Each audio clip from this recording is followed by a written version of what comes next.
Good morning and welcome to the South Carolina Public Service Commission. Today is Thursday, September 19th, and we are continuing the testimony and presentation of the Duke Energy's 2023 IRP dockets.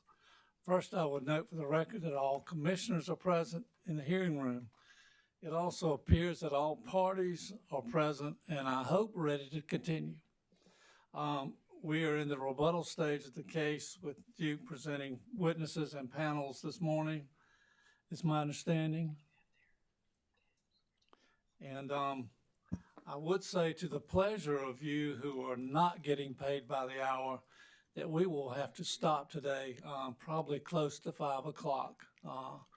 We have the retirement of our Chief Justice and some people are trying to attend that.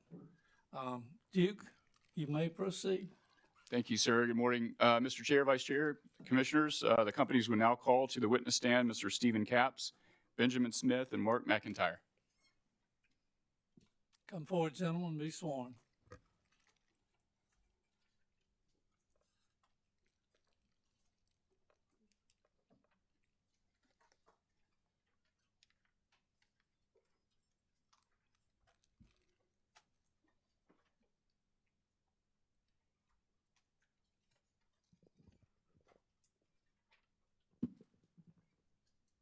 Gentlemen, will you raise your right hand? Do you solemnly swear or affirm that the testimony you're about to give will be the truth, the whole truth, and nothing but the truth? Thank you. Thank you. Good morning, gentlemen. Mr. Capps, let's start with you. Would you please state your full name for the record?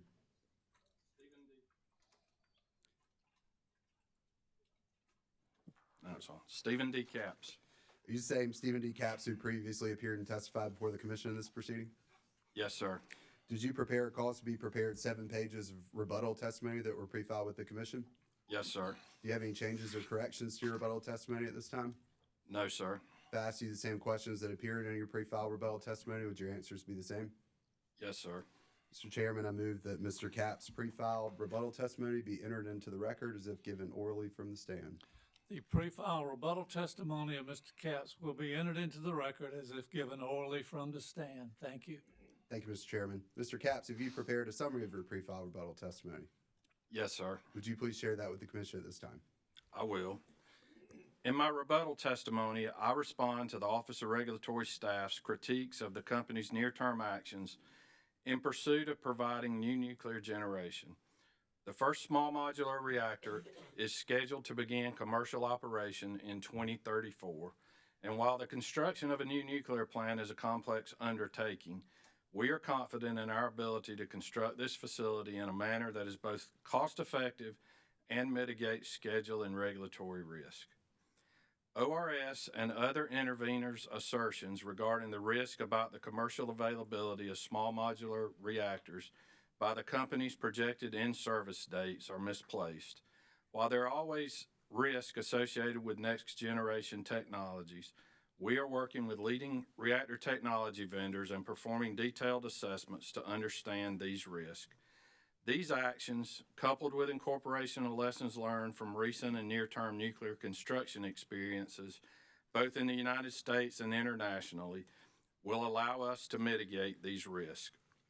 Additionally, increasing levels of federal support for the development of new nuclear generation are positive signs bolstering the company's commitment to deploying new nuclear resources.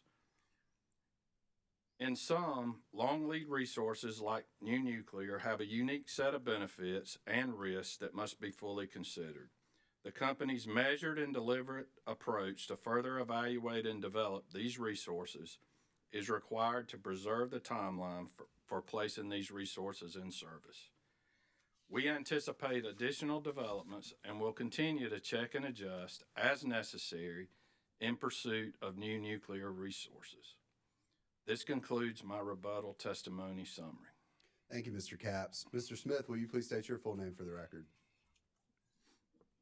Benjamin Smith. Are you the same Benjamin Smith who previously appeared and testified before the commission in this proceeding? Yes. Did you prepare or cause to be prepared 7 pages of rebuttal testimony that were pre-filed with the commission? I did. Do you have any changes or corrections to your pre-filed rebuttal testimony at this time? I do not. If I asked you the same questions that appear in your pre-filed rebuttal testimony, would your answers be the same? They would. Mr. Chairman, I'd ask that Mr. Smith's pre-filed rebuttal testimony be entered into the records as if given orally from the stand, and that the confidential portions remain under seal pursuant to order number 2024-608, which granted confidential treatment. The pre-file rebuttal testimony of Mr. Smith will be entered into the record as if given orally from the stand, and the confidential version shall remain confidential as long as necessary. Thank you, Mr. Chairman. Mr. Smith, did you prepare a summary of your pre-filed rebuttal testimony? I did. Would you please share that with the commission at this time? I will. In my rebuttal testimony, I address ORS's recommendation regarding the cost of Bad Creek 2, as well as the reasonableness of DEC's planned near-term actions for Bad Creek 2. Bad Creek 2 will provide additional valuable peak system capacity to meet the growing needs of our customers and assist with navigating an evolving resource mix in a reliable and cost-efficient manner. Bad Creek 2 provides customer savings by storing lower cost energy during times of low demand and then providing energy during times of high demand, as well as providing for system balance, frequency, and reliability in a flexible manner. Notwithstanding these benefits, Bad Creek 2 comes with its own cost and execution risks that the companies will need to continue to evaluate as we advance work associated with this resource. The companies anticipate providing updates for Bad Creek 2 and IRP filings if the total cost estimate increases 15% above the estimated installed cost, including in the supplemental planning analysis. This concludes the summary of my rebuttal testimony. Thank you, Mr. Smith. Mr. McIntyre, would you please state your full name for the record? Mark McIntyre. Are you the same Mark McIntyre who previously appeared and testified before this commission? Yes, I am. Do you have any, did you prepare or cause to be prepared 8 pages of rebuttal testimony that were pre-filed with the commission? I did. Do you have any changes or corrections to your pre-filed rebuttal testimony? I do not. If I asked you the same questions in your pre-filed rebuttal testimony, would your answers be the same? They would. Mr. Chairman, I move that Mr. McIntyre's pre-filed rebuttal testimony be entered into the record as if given orally from the stand. The pre-file rebuttal testimony of Mr. McIntyre will be entered into the record as if given orally from the stand. Thank you, Mr. Chairman. Mr. McIntyre, did you prepare a summary of your rebuttal testimony? Yes, I did. Would you please share that with the commission at this time? Happy to. In my rebuttal testimony, I support the reasonableness of the company's near-term actions for offshore wind, including engaging stakeholders for feedback related to an acquisition request for information. That request for information is intended to allow the companies to more comprehensively evaluate this resource before the next comprehensive IRP and maintain it as an option for potential future development. While offshore wind is currently included in the outer years of the 15-year planning period, the companies will have additional information and clarity on the viability, planned volumes, and timeline for developing and interconnecting new offshore wind resources in the next IRP. This concludes my rebuttal testimony summary. Thank you, Mr. McIntyre. Mr. Chairman, the panel is now available for questions from council and the commission. Thank you, Mr. Trawick. Cross-examination, Sierra Club, Mr. Jaffe. No questions, thank you. CCLC, Substate Forever. No questions. Thank you. Carolina's Clean Energy Business Association. Chair Powers, can we quiz Mr. Burns on this one? I'm not sure. No questions from CC, but thank you. All right, thank you. All right. Walmart, No questions, thank you. Office of Regulatory Staff. Yes, thank you, Chair Powers.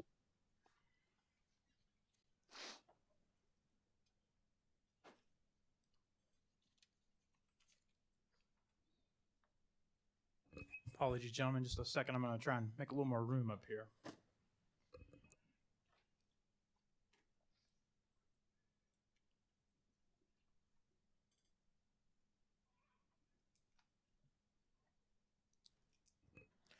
Good morning. For the record, I'm Joshua Austin from the Office of Regulatory Staff. It's good to see you all this morning. Mr. Capps, it's good to see you again. I think you've testified a few times in cases I've been in, and I always appreciate what I learned from you. Mr. Capps, I'm going to start with you. Hopefully we can learn some more today. Could you tell me a little bit about your role in the IRP? I mean, my role specifically is as an SME for nuclear and nuclear development. So it is to provide input associated with nuclear. Okay, and how does that look on a day-to-day basis? Are you providing any data to the modeling team? Do you review the modeling after it's been run to sort of check if it's reasonable? How does that, just a little more clarity about that? There are some of all those things from both an input and an output perspective. Could you provide a little more detail, maybe? I mean, the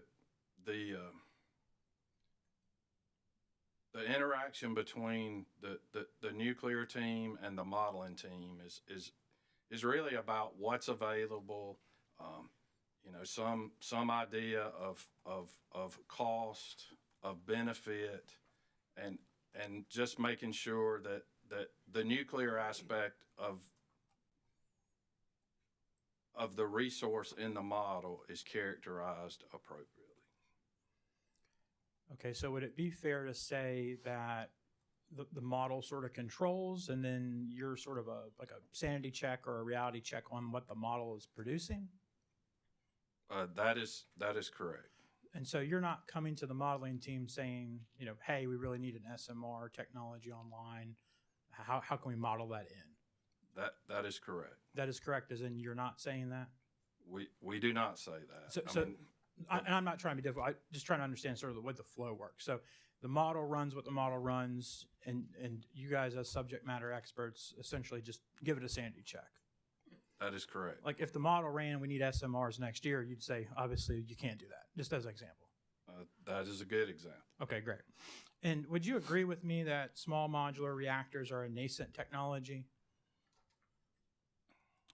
Small modular reactors will be new plants, but you have to keep in mind the small modular reactor designs are just scaled down versions of the plants we operate today.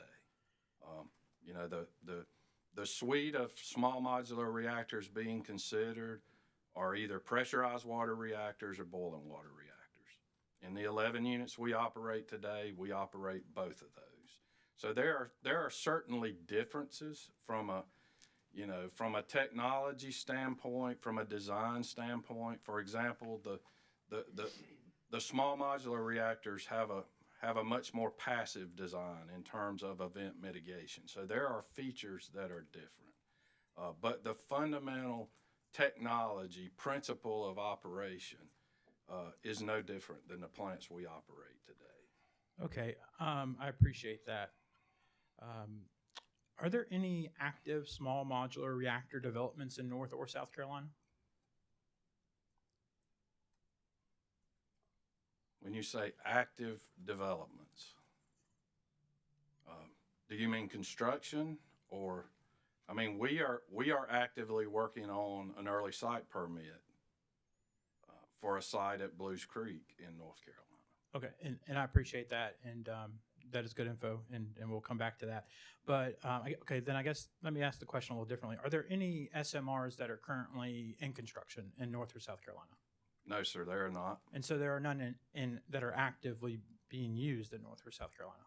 No, sir, there are not. Okay, what about North America?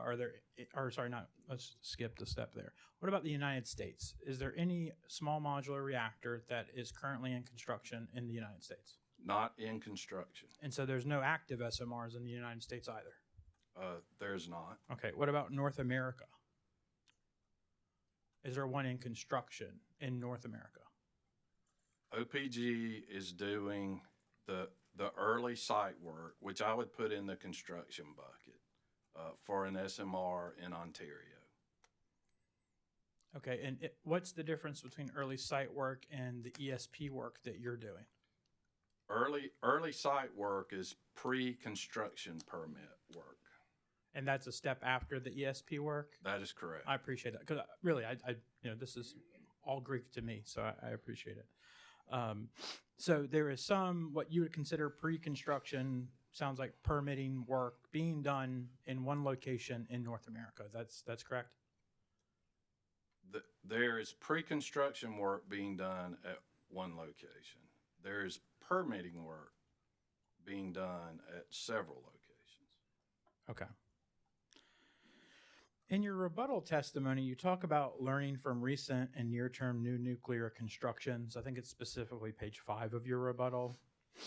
Are Southern Nuclear's Vogtle, and I might be misstating that, I think it's Vogtle units 3 and 4, are those SMR technology?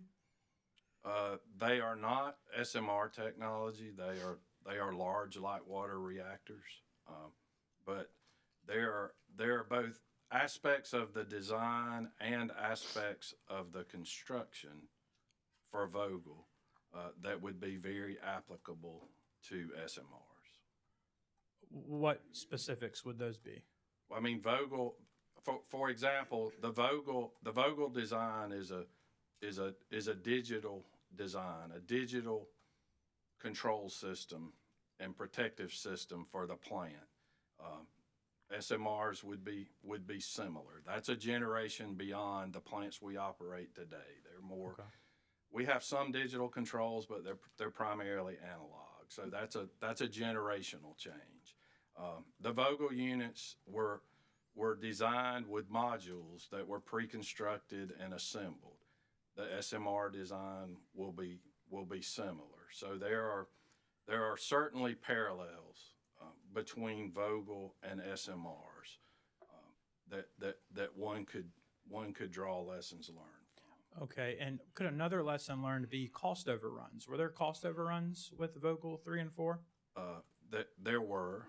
Okay, but I think to have that in context, you have to get back to the what and the why for the cost overruns versus just generically saying there were cost overruns. Well, here in the IRP process, we're talking about generics. Would you agree?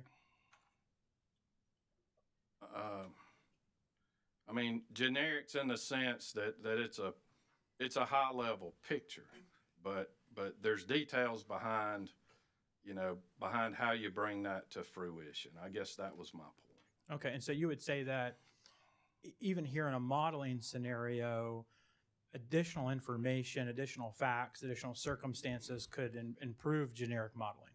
Would you agree with that? I don't know that I understand the question from a modeling perspective. Okay. I mean, I'm not a modeling guy. I'm a nuclear plant guy. Sure, but when you come in as a sanity check to the modeling, I assume you come to that with additional information that helps you assess the modeling. Is that right? We do, certainly. And so would you just in general think more information allows you to better assess things? Sure it does. Okay, sure. Do you think that the modeling appropriately, through lessons learned from Vogtle, for example, reflects potential cost overruns in the modeling process? I think the modeling reflects cost as we understand it today. And to provide clarity, the cost that was used in the model came from an Idaho National Labs meta study, statistical study that pulled data and information from a number of places and came up with an aggregate list of cost for an SMR, and that is where the cost data that we have used to date came from. Okay, Mr. Capps, you're actually getting ahead of me here. I'm going to put something on the screen. Is this the report that you're referencing that the data came from? I believe that is it. Do you, is this something you would review as a part of the IRP process? I have reviewed it, but I would not be the guy digging through the details of it. Who would that be? The folks on our new nuclear team. Okay. Do you think that the modeling team would also look at this sort of thing? I'm sure they would. Okay. Or did. Do you look at revisions to this, like updates? I have not.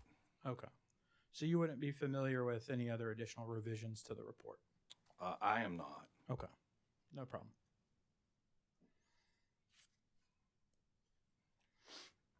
Going back to your lessons learned from page 5 of your rebuttal, you also mentioned the Darlington site is scheduled to be online for 2029 and is expected to be the first of a kind SMR technology online in North America. Is that the site you were just recently speaking about? Yes, sir, it is. Okay. That's the Ontario Power Generation site in Canada. Okay, and do you know the current standing of that project? I think you mentioned they're sort of in a construction phase, but any more detail you might have? I would say they're in a pre-construction phase, and I don't know exactly what Canada calls it. In the United States, it would be called a limited work authorization. That kind of laid out the scope of work you could do before you had your formal construction permit. But they are in that phase, and they are going through their CNSC, which is their equivalent of our NRC licensing process. Great, and that's a great point. So they are actually under a different regulatory framework, correct? They have a different regulator. Okay, and so it's not exactly completely apples to apples. It may be better to have a American example that would be under the same regulatory framework as this potential site, right? Better, yes, but I mean, it's kind of like the Vogel discussion. At the end of the day, you know, the construction aspects, the modular construction, how you manage that aspect. There will certainly be lessons that can be learned from the work OPG does at Darlington. Okay, and you said they are in a pre-construction phase, and we're here in sort of towards the end. I mean, my kids are already excited about Christmas, so you know we're at the end of 2024 here. Do you think they're on track to be able to have this online by 2029 as they're currently scheduled? Based on the interactions I've had, I believe that they are. And so they're on their timeline as currently. Yes, sir. I believe that to be the case. Have you heard any indications of whether or not they're staying within their budget, or if they're having any sort of cost overruns yet? I am not aware of their financial status with the work done to date. Okay, and in your experience, do you think that you would run into the cost overruns just as a practical sense? Would those be something you'd know at this stage, or would it be more likely that that'd be something that would show up through the actual construction process and finalization? I believe the construction process would be the more challenging aspect.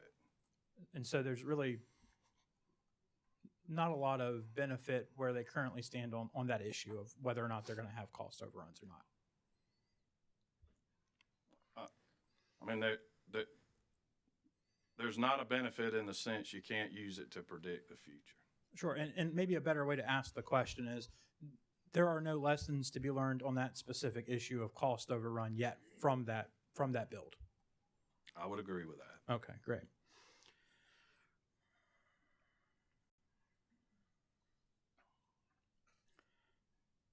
Are you familiar with any other SMR technologies that have advanced in the United States? Specifically, maybe the NuScale project. Are you familiar with that? Generally, yes, I am. Okay, and correct me if I'm wrong, but I think the NuScale power project was out west, and it was a small modular reactor, I think, that was being worked on for the benefit of the Utah Associated Municipal Power Systems. Does that sound right?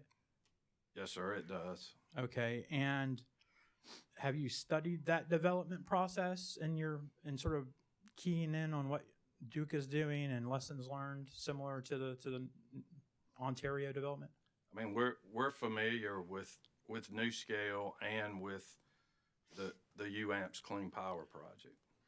Okay, and isn't it true that the NuScale SMR technology is the only technology that's been approved by the NRC? The NuScale technology is the only technology that has a design certification. Great, a design certification. I'm gonna write that down so I make sure I'm using the right word here. Okay, so that's the only design cert that has been approved by the United States government. That's correct. Okay, do you know what happened to the NuScale project? I do. What is that? there were, so the UAMPS group is a consortium of small utilities.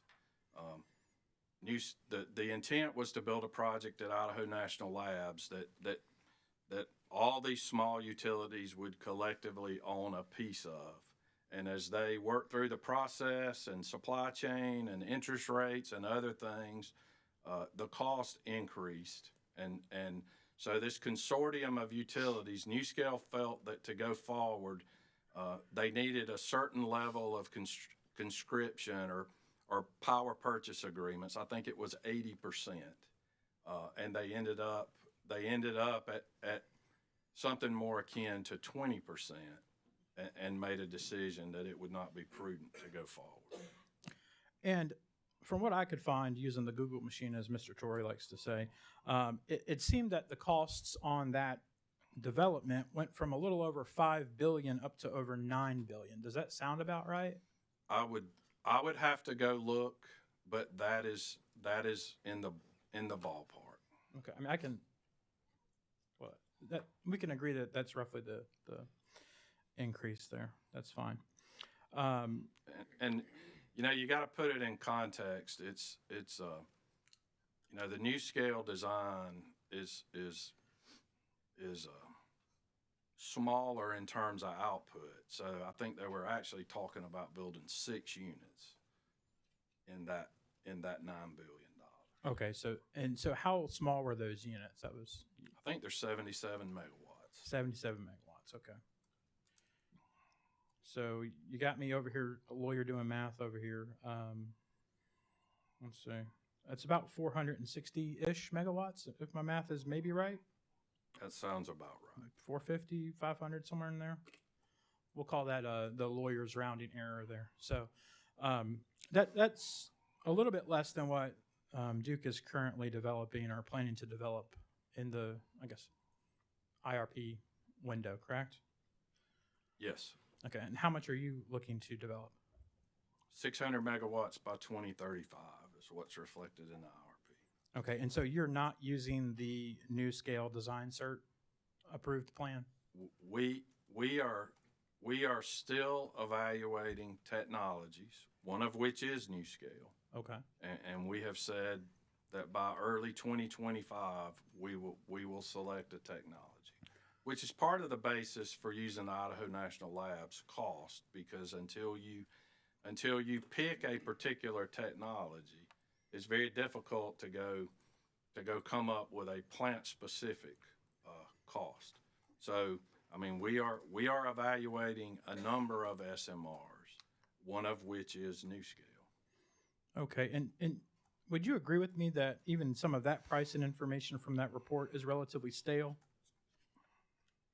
Yeah, I mean, they used a very wide suite of examples and operating experience. I think they grabbed a lot from 2017, 2019 costs, just sort of flipping through here. Does that sound about right? It does. Okay, and the original version of the report that the company provided to ORS that I think we put up on the screen there, that one was from June 2023, correct? I can put it back up for you. I believe that is correct. So even that's that's over a year ago that report came out. Yes. Great. Okay. Okay, so there was a design certification for an SMR in North America. However, they canceled the project because it became too expensive. I think we agreed that that is the only approved design currently, right? NewScale is the only vendor with a design certification. When they were still on track, do you recall when NewScale planned to have their first SMR in development, or in operation? I do not. Okay. I mean, it would have been sometime around that same 2030 timeframe. 2030 timeframe. I would expect, but I do not recall. Okay, but you would agree that they were substantially further along than Duke currently is.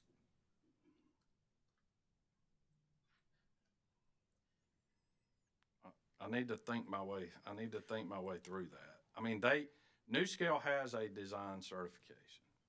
Okay, well, let me ask maybe a simpler question without How long would you estimate that it would take Duke Energy to get a design certification from today? Duke Energy would not get a design certification. The reactor vendor would get a design certification. Okay. And so, there are multiple licensing pathways that you can use. A design certification is one way, but you can certainly go through the process and get a construction license and an operating license for a design without a design certification. okay, let me ask a couple more questions on that then. So how long do you think it would take on average for a vendor to get a design certification? So once they've been retained, they get going, they're working on the project. That I do not know. No idea at all? No. Isn't that something that would help inform where the model is and whether or not it's reasonable that you can meet your deadlines? If you rely on a design certification to license the project, but you do not have to do Okay, that. so There are walk me other pathways. There's a picture, an attachment. I think it's in the back of Appendix J that lays out the timeline for an SMR for Duke, and it lists two options. It lists a construction and operating license, and then it lists a construction permit application followed by an operating license. To acknowledge there are multiple pathways, and depending on where the vendor is with the design certification, that will have some bearing on what pathway you pick to move forward and license the plan. So would one of those two pathways from your timeline require a design certification? Require? No. Be a bit more simple if you had it? Probably. Okay, and so which pathway would it be reasonable to have a design certification with? Again, there is no more reasonable or less reasonable. There are multiple paths. And logical people, with or without a design certification, will debate the merits of the licensing paths in terms of which is better, which is more problematic. I mean, there are benefits to having a design certification. There are also liabilities that come with having a design certification. Okay, and I may have asked a poor question. I wasn't asking, you've got two pathways. Is the one with the design cert more reasonable versus the one that's not? I'm asking of the two paths, could you just explain which one would, I think to your point, say a design cert may be simpler. Just identify which one you're talking about. It would be easier to use a Part 52 licensing path if you had a design certification. But even if you did, you may still not pick Part 52 as the licensing path. There are a lot of inputs. There are a lot of pros and cons. So, you know, I guess my perspective would be, if the picture you're trying to paint is NuScale is the only one with a design certification, so that is the only potential path forward. That is an incorrect picture. Okay, no, I appreciate that. But one of the part, I think you said Part 52 would possibly use a design certification. Correct. Okay, but you've also testified today that you've got no idea how long that's actually going to take if you were to get a design certification. I don't understand the question. So, I mean, I we don't need to get referenced the bogged down, Mr. Capps. timeline in Appendix J that lays out the path and the timeline we would expect it to take. Okay. We don't need to get bogged down. I'm sorry if the question was confusing.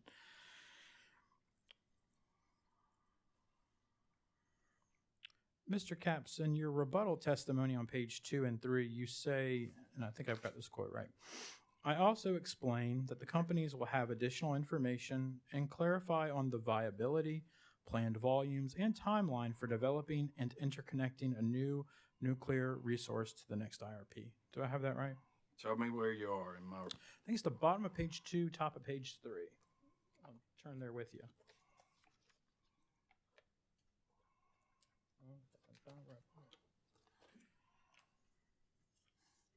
Yes. Okay. Yeah, so the question was, provide a brief summary of your rebuttal testimony.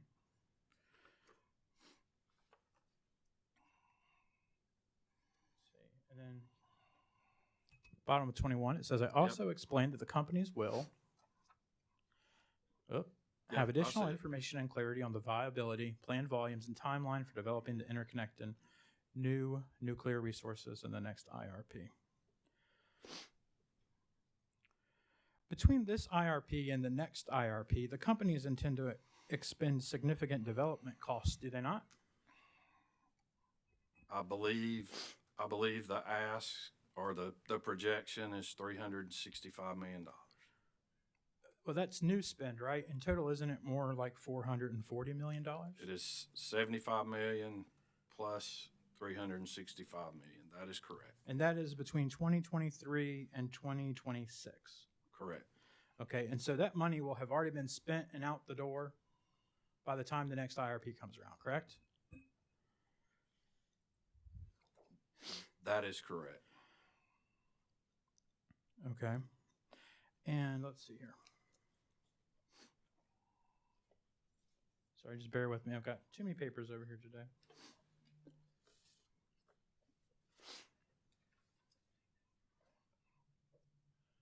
I'm just going to put this up to show you. This isn't an exhibit or anything, but just a helpful chart from a motion earlier. The 440 for small modular reactors, that is a part of the near-term development activities costs sought in North Carolina, correct? That is correct. And there is a settlement agreement in North Carolina whereby the public staff and various other parties have agreed to that cap. Is that correct? I'll go back to my earlier comment. I'm a nuclear plant guy, not a policy guy. So that would be a more appropriate question for one of the policy folks. Okay, but you testified in the North Carolina IRP, did you not? I did. Okay.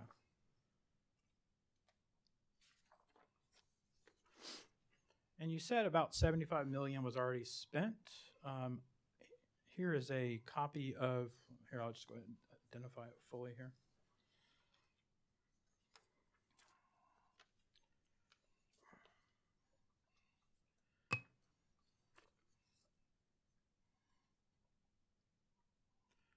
So what I've got here, Mr. Capps, is a copy of a joint proposed order by Duke Energy's Carolina, Duke Energy's Progress, the public staff in North Carolina, Carolina Clean Energy Business Association, and Walmart. And so I'm just directing your attention to page 107. Mr. Chairman, I'm going to object to relevance. This is a proposed order. It's not an order of the commission. Can we get? Well, let's see what the relevance is and see what he's got to say. Yeah, maybe we'll get there. I'm sure we will, Mr. Truitt. Overruled. Okay, and so this is a document that the company, along with other parties, have sent to the North Carolina Commission asking them to use as a final order. Is that right? That's my understanding. Okay, great. And so a subsection of this order talks about advanced. Mr. Chairman, I have to object to the characterization of a proposed order as a document submitted for a final order. If a closer review of that proposed order will note that there are multiple parts where some parties say, we're not a part of this, we'd like you to do other things, or we are exempted from this particular section. So that's I got to object to the characterization in that question of the document in question. Since it is just a proposed order. Yes, and it's actually really partial when you read it carefully. There's parts of it that some parties agree to and parts of it that not all parties agree to. So it's, I don't think I'm speaking out of turn on that one. I would defer to Mr. Breitschwert, who's in the room there, but that was, I just object to the characterization there. And I don't object. I'm happy to accept that caveat to it. That's not a problem. And I don't think he laid a foundation that Mr. Capps either helped prepare it or participated or contributed to it. So there would be a personal knowledge objection under Rule 602. And I agree it is a little hard to follow. Mr. Austin, as to where we're going with this. I'm trying to get Mr. Capps to explain to me where the $74.92 million was spent, that's already been spent, of the $440 million. So he can explain that without you waving a North Carolina proposed order around. That's fine. We can go about it the long way. Thank you. Mr. Capps, I believe you testified in the North Carolina case that Duke projects to incur approximately $74.92 million in development costs through 2024. Does that sound right? That's correct. Okay, and I believe you sort of threw that to 4 different categories. So I think one was formation of a new nuclear generation organization within Duke. Does that sound right? It does. Okay. Second, evaluation of potential sites for an SMR or an AR. Does that sound right? Yes, sir, it does. 3, continuation of assessing SMR and AR designs to determine which technology to pursue, leading to eventual technology selection. Does that sound right? It does. Number 4, beginning work on a new technology neutral early site permit, which will eventually be used to site and begin construction of an advanced nuclear unit. Does that sound right? It does. Just trying to save you some handwriting of some notes with that, but okay. So, of the $74.92 million that the company has already spent, how much of that was used to form the new nuclear generation organization within Duke? I do not. I mean, I can't parse the dollars between one thing or another. I don't have that information available. We certainly have it, but it's not something I have committed to memory. Do you know who we'd need to ask about that? Who could know that? I mean, I can certainly provide it, but I do not have it off the top of my head. Okay, I understand. Maybe we'll ask another witness later. Number 2, evaluation of potential sites for SMR and AR. So the company is still in the process of evaluating multiple sites. Is that fair? Yes, sir, it is. Okay. And then it says continuation of assessing SMR and AR designs to determine which technology to pursue. So it sounds like you're still sort of kicking the tires on multiple models. Is that right? We're still doing detailed technology assessments to understand kind of the pros and the cons, the benefits and the risk for each of the technologies to be able to make an informed decision on which to select.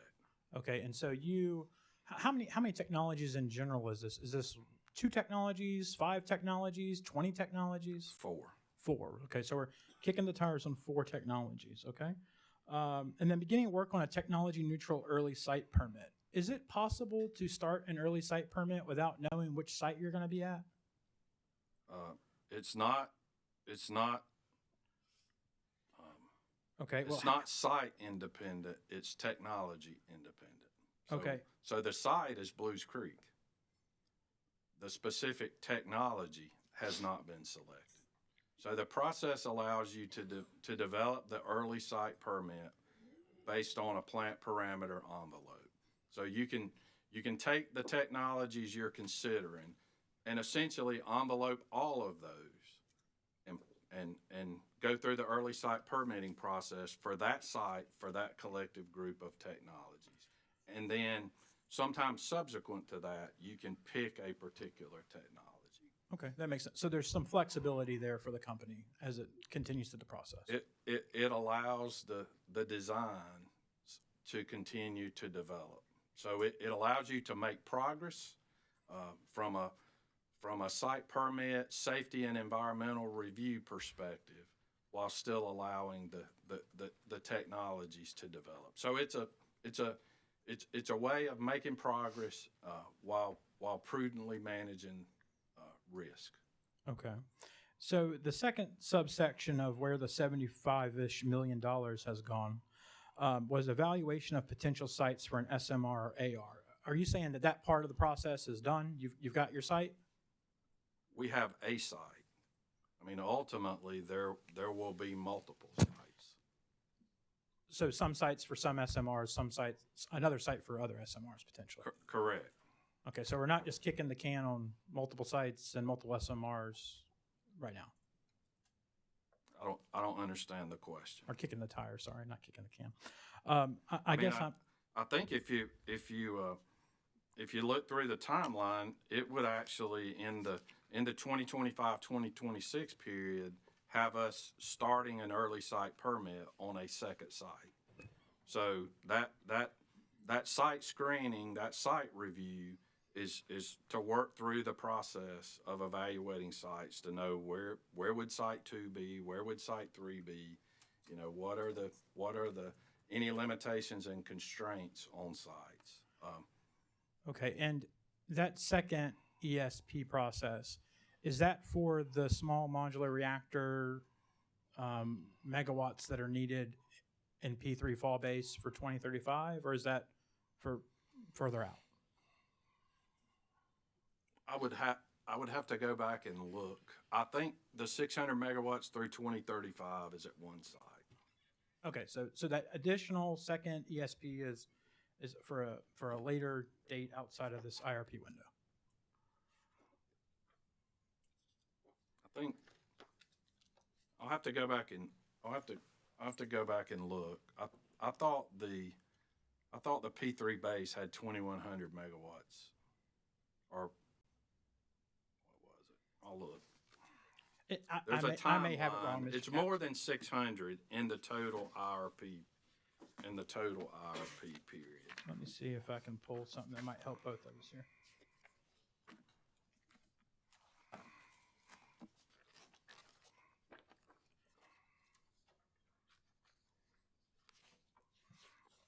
I think through 2028 it was 2,100, I believe.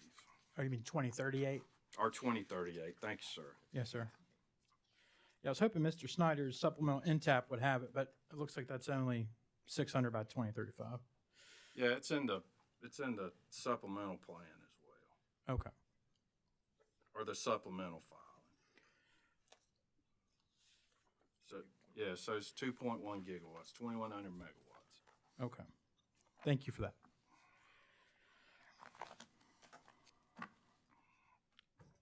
But you would agree within the near-term action plan that the company has attached with the IRP, those costs are estimated to be about $440 million in the short term 2023 to 2026. Yes, sir, that is correct. But you're not seeking commission approval for those costs here, are you? No, sir, not at this point. Okay. And you say not at this point. Why do you say that? I mean, eventually, we will have a proceeding where I would expect we will seek commission approval. But that's my understanding, and keep in mind, I'm a plant guy, not a policy guy. We keep working our way back to that, is that is not the purpose of this proceeding. Okay, I appreciate that. And I, unfortunately, am not a nuclear guy. I'm I don't know, maybe a lawyer some days. That's about it. All right. Let's see here. On page 3 of your rebuttal, you said Congress has appropriated about $800 million to fund up to 2 first-mover teams committed to deploying next-generation SMR projects and another $100 million to support some next-generation SMR design. Does that sound right? Yes, sir, it does. I was a little confused by that testimony. Is that just informational, or has Duke shifted focus and is looking to be one of these first movers to potentially get these funds? I think it is just informational.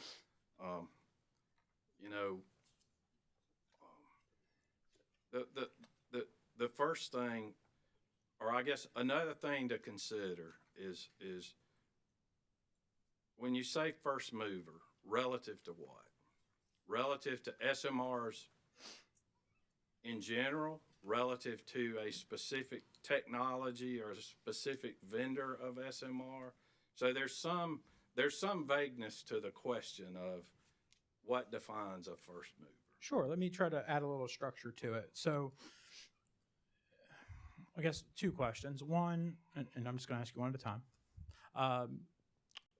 are you looking to be a first mover in a manner that would allow for Duke to attempt to get some of this $800 million of federal funds? We are certainly considering options relative to that. Okay, and I believe in your summary at the start here, you said something about federal funds being available. Was that a reference to these funds or other funds as well? These funds. Okay.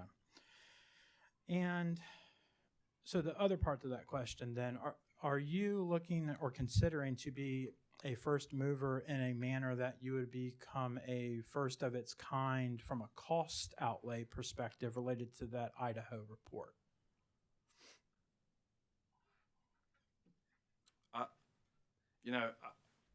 I think again, relative to first mover, there's a lot of ways to draw that box. You can draw it by SMR. You can draw it by a particular technology in an SMR. So that's part of what we will have to, as a company, work our way through relative to this potential opportunity. Is for the path we're on. Would we or could we qualify for that in some way? And I think the other thing that I would just offer is you go into things and OPG is developing a site, TVA is working on a site at Clinch River, and is about to submit a construction permit application. So we are not a first mover relative to them. But by the same token, I think you have to kind of realize that we don't control what OPG does, and we don't control what TVA does. So you could look around and at some point in time and find yourself in that position through no fault or no action of your own, just by decisions others could make. Okay, so you're saying there's a bit of a risk that you may become the first mover just by attrition. It's possible. And in fact, there's already been some attrition through NewScale, correct? As we discussed in detail before, the NewScale Clean Power Project did not move forward. Okay. And just to circle back on the Idaho Labs report, would you agree with me that in general, that report would stand to reckon that the earlier adopter has a higher risk of cost or a more expected to have higher costs compared to a later mover or a late mover? There is an allowance for first of a kind versus next of a kind in the report. Right, and that idea, I think, and you would know this far better than myself, but the idea is that there's a lot more to learn when you're the first one or when you're a first mover, and so that causes additional costs and those sorts of things. Less is known, so therefore there's more risk. Would you agree? Yeah, and that's consistent with, you even if you start building SMRs, one would think the second SMR cost would be less than the first SMR. Okay. So do you think that as you've assessed, or let me back up and ask a question before that. Between the original IRP plan and the supplemental portfolio analysis, the modeled cost for the nuclear went up quite a bit, did they not? It did. Okay. Do you think that was reflective of either accelerating the development or maybe moving further along in that first mover process? Is that why that was increased? You can ask Mr. Quinto. He'll know better than I do, or Mr. Snyder. Okay. But I believe we changed it and went with a first of a kind cost because given the uncertainties and the lack of control of others that I talked about earlier, we felt like that was more representative and more transparent in what the cost could actually be. So that Okay. change was a change from a next of a kind to a first of a kind cost. Okay. That helps explain that a little bit. As I'm still having a little trouble, putting together exactly your testimony that was filed in August, I think 14th, and then some of the statements that the company's made at the State House since then. Okay.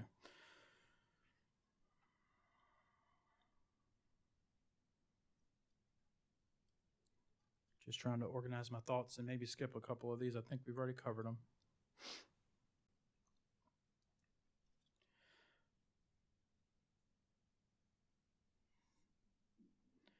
So if you're exploring various developments of SMR designs, so I think you said you have 4, but for simplicity's sake, let's say we got SMRA, we got SMRB, we got SMRC. And you continue down a path with all 3 of those systems for some level of time and cost. How do you think the company should treat the costs of the 2 that you end up not selecting? So I think to be clear, the way we've gone through the process, there's a Electric Power Research Institute document that it lays out a framework or a model to consider technologies, and it has you look at things like licensing, construction, any unique design characteristics, fuel is a piece of it. So there's like 10 or 12 criteria that you evaluate for each design. So that's the process we've used for the 4 designs to go through the evaluation to date. And then we've said by early 2025 we'll pick a technology, we'll pick a design, and then at that point things will get much more narrow, and that's the piece you will focus on. So I think the work we have done to date is primarily screening work with engineering folks. It's interaction with the vendors, very detailed interactions, but to understand the details of the design. Okay, let me ask the question a little more directly then. So if you spend, you've already spent $75 million, you're going to spend up to $440 million on assessing 4 different technologies currently. No. The $440 million has a lot of parts and pieces, and it's not the only piece tied to assessing technology is the nuclear technology assessment piece, which is a very small piece in terms of dollars of that $440 million. Do you happen to know that dollar amount? I think you said you didn't know the other ones. I do not, but I can certainly get it. But you're sure that it's a small piece of sure, just relative. Yeah, because it's predominantly time, labor from the new nuclear group to interact with the vendors, to assess the technologies, to do the technical research on things that come up. So it's predominantly the labor associated with those assessments. Okay, and would you call that R&D work? I would not. Okay, you wouldn't. Okay.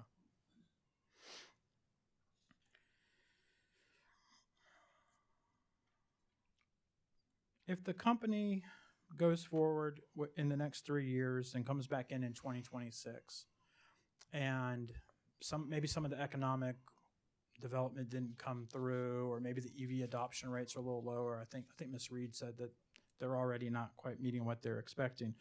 And SMRs fall completely out of the 2026 IRP. Is Duke going to ask ratepayers to pay for the $440 million you've already spent? That is not a nuclear guy question. Okay. That's a rates question. That's fair. That is fair. Just a couple more questions, I think, and I appreciate your time. Would you agree? There may have been one or two portfolio SKUs in the first go round, but with the updated supplemental plan analysis, every version of the portfolio selects 600 megawatts at 200 by 2035 of SMR. Would you agree with that? I would. So, from a practical standpoint, in comparing the portfolios, it's effectively you got to have the SMR 600 megawatts. Would you agree? I would agree. The model selected SMRs In every portfolio. Correct. Okay, and so then myself as a not modeling guy like yourself, I sort of think of that as it's almost like a lock in the modeling system. Could you see where I'm coming from with that? That's a modeling question, not a nuclear. I'll ask Mr. Quinto. That's fine. I appreciate that. You said that you're developing SMRs at Blues Creek, correct? Correct. Okay. We're developing an early site permit for Blues Creek. Sure. And did the model allow for analysis of other sites? Or was that something else that may have been sort of set? The model doesn't specify a site. I mean, we went through a site screening study to pick a site. So the site selection looks at, proximity to transmission, proximity to rail. Water is probably the primary driver in the Carolinas. Land is a piece of it. Selecting a current coal site has financial advantage from an IRA perspective, so that's certainly factored in. So there are a lot of things that factored into the Blues Creek selection, but it's a product of the site screen and not of the model. So that's outside the modeling. It is what it is. Did y'all happen to look at the Cherokee plant in Gaffney, or even like a new site, like a greenfield site? We looked at. I'll get the numbers wrong, but I think we looked at 21 sites in North Carolina and 10 sites in South Carolina, if I remember correctly. Okay. And this next one is this may be a dumb question on my part, but I'm having trouble understanding just practically if we're going to develop an SMR at Blues Creek by 2035, and there's still concurrently, I think it's a coal dual firing system there right now. Is that right? That's correct. Is that piece of property just really big to where it can hold both some new SMRs and active coal and co-firing at the same time? That's correct. Okay. Like I said, it might have been a dumb question. I just was curious.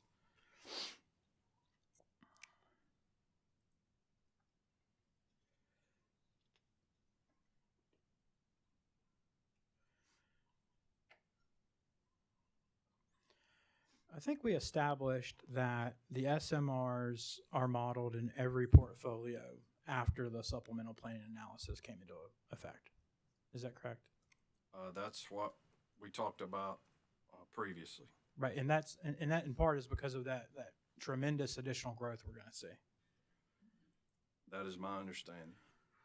Okay, so is there execution risk in this then? So if you can't get those SMRs on by 2035, does the P3 fall base just fail to adequately meet the needs? That is not really a nuclear question. That's more of a system ops question. But I mean, certainly, if you had 600 megawatts built into the model, and you did not achieve that outcome, then there would, if projections held to be true, then there would have to be some alternative that you exercise to account for that. Do you think it would be helpful to the commission to have some form of model that may not absolutely require SMRs by 2035? That may be less risky? I would tell you to ask the commission that. That's okay. Not something I need to proffer an opinion on. Okay, I appreciate that.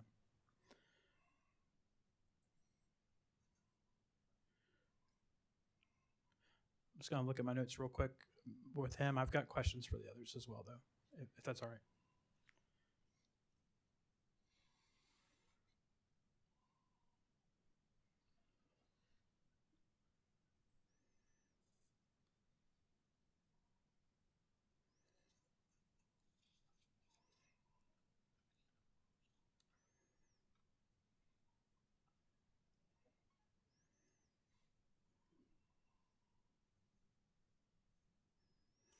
Just, I think one more question, Mr. Capson. I think we've otherwise hit it all, and I appreciate all of your help today.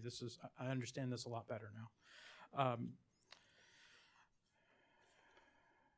Are you aware of whether or not the New Scale received federal appropriations to help them aid in commercializing a small modular reactor technology?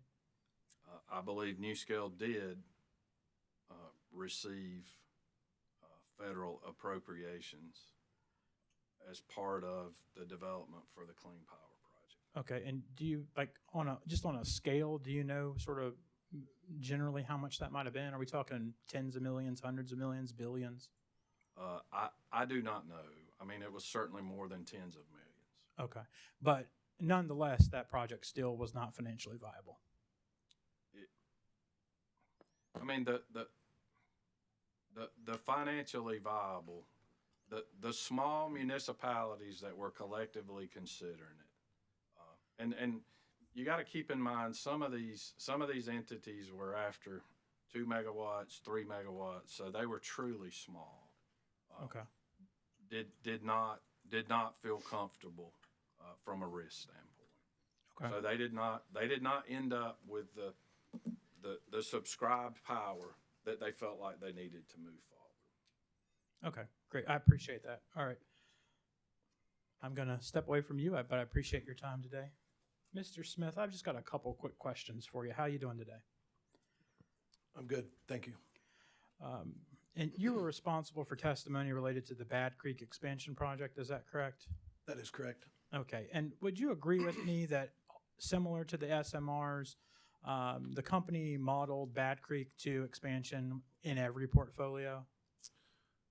Bad Creek 2 was able to be selected in every portfolio, and then when the model ran, it was selected in all portfolios. Okay, so similarly, to allow for P3 fall base or any of the other supplemental plans or other portfolios or pathways to succeed, Bad Creek 2 expansion needs to go through, correct? I think it was, again, it's included in the modeling, was selected in 2034. If it was not to come to fruition, I think there could be other opportunities that we could pivot to if needed, with it coming online in 2034. Okay, and in response to some concerns from ORS, the companies agreed to report in the event cost estimates exceed 15% of current estimates. Is that right? Did I articulate that correctly? That is correct. Okay, and that 15% threshold, that's not a threshold where the model kicks it out or anything like that, is it? No, that threshold was what we agreed with ORS to report out if the cost estimate were to increase 15% or more. Okay, and it may be a question for the modeler, but maybe you can help me. Is it possible that Bad Creek 2 expansion may fall out even with a 5%, 10%, 14% increase in cost? I think, as you stated, that'd be better suited for the modeling team. I think you'd have to take into consideration not only the cost increase, if there were those cost increases you mentioned for Bad Creek, you would also have to compare that across all of the other technologies included in the modeling. Okay, great. And just, I think, one other question for you. Well, actually, two other questions for you. Just going to put this chart back up from that motion.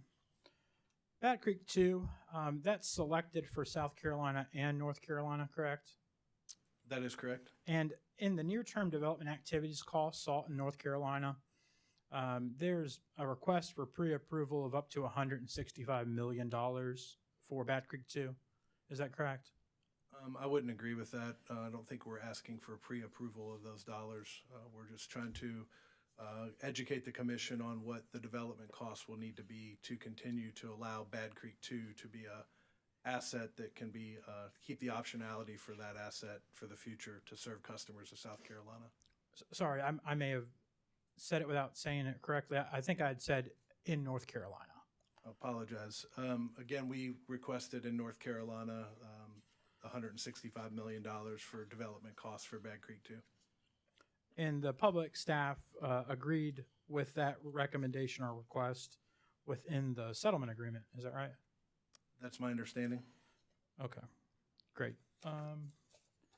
And I think you already touched on it in your response, and I may have not said North Carolina, and so I apologize for that. But you're not asking for any cost pre-approvals in South Carolina, are you? That's correct. Okay, that's all the questions I've got for you, Mr. Smith. I appreciate it. Mr. McIntyre, how are you doing today? I'm well, sir. Thank you. And I guess while I've got this up, I'll just keep it up. Maybe first question to you. In North Carolina, the company is seeking $1.4 million for, or pre-approval of $1.4 million for near-term development activities. Is that correct? That is correct. I'm just going to.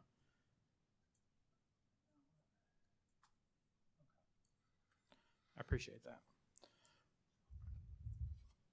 And what's that $1.4 million for? That $1.4 million represents essentially a not to exceed labor value for a third party to engage with the development community in this so-called acquisition request for information that we believe is a necessary next step before this commission or any commission can determine the prudency of moving forward with offshore wind. In that acquisition, are we talking about acquisition of land or licensing for the offshore wind, or are we talking about acquisition of technology like turbines? I would characterize it as project acquisition. So it would be inclusive of all of those things you just identified. Okay, so more broadly, it's really everything. You don't have anything yet, and you got to get that all lined up. That's correct. Okay. Just wanted to keep the flow on that item, but I want to backtrack a little bit with you and talk a little bit about your background. So you're the Environmental Policy and Affairs Director for North Carolina, is that right? I am. And you have a master's in civil engineering? I do. And I think in your testimony you said you're on the board of directors of the Southeastern Wind Coalition. Is that right? That's correct. The company Duke Energy, as many companies, we are a member of that organization, and our membership affords us the opportunity to have board representation. Okay, great. And what exactly is the Southeastern Wind Coalition? So I confess that I am new to that organization in terms of my board service. I've attended precisely one, God bless you, I think. Yes, sir. I've attended precisely one board meeting of the Southeastern Wind Coalition, but my understanding is that the organization's intent is to essentially educate its members and hear from its members on the viability of offshore wind and onshore wind, for that matter. It's not exclusive to offshore wind. Okay. What about the North Carolina Task Force for Offshore Wind Economic Resource Strategies? I think you said you're involved with that as well? I am the Duke Energy representative to that task force. That is a gubernatorial task force that was created in North Carolina by executive order. That particular task force is generally limited to consideration of supply chain development, so economic opportunity that the industry might provide to the state, as well as workforce needs or workforce gaps that may exist for offshore wind development. Okay, and I believe on page 3 of your testimony, you said you're also responsible for external engagement on energy and environmental permitting and policy matters for Duke Energy in the Carolinas?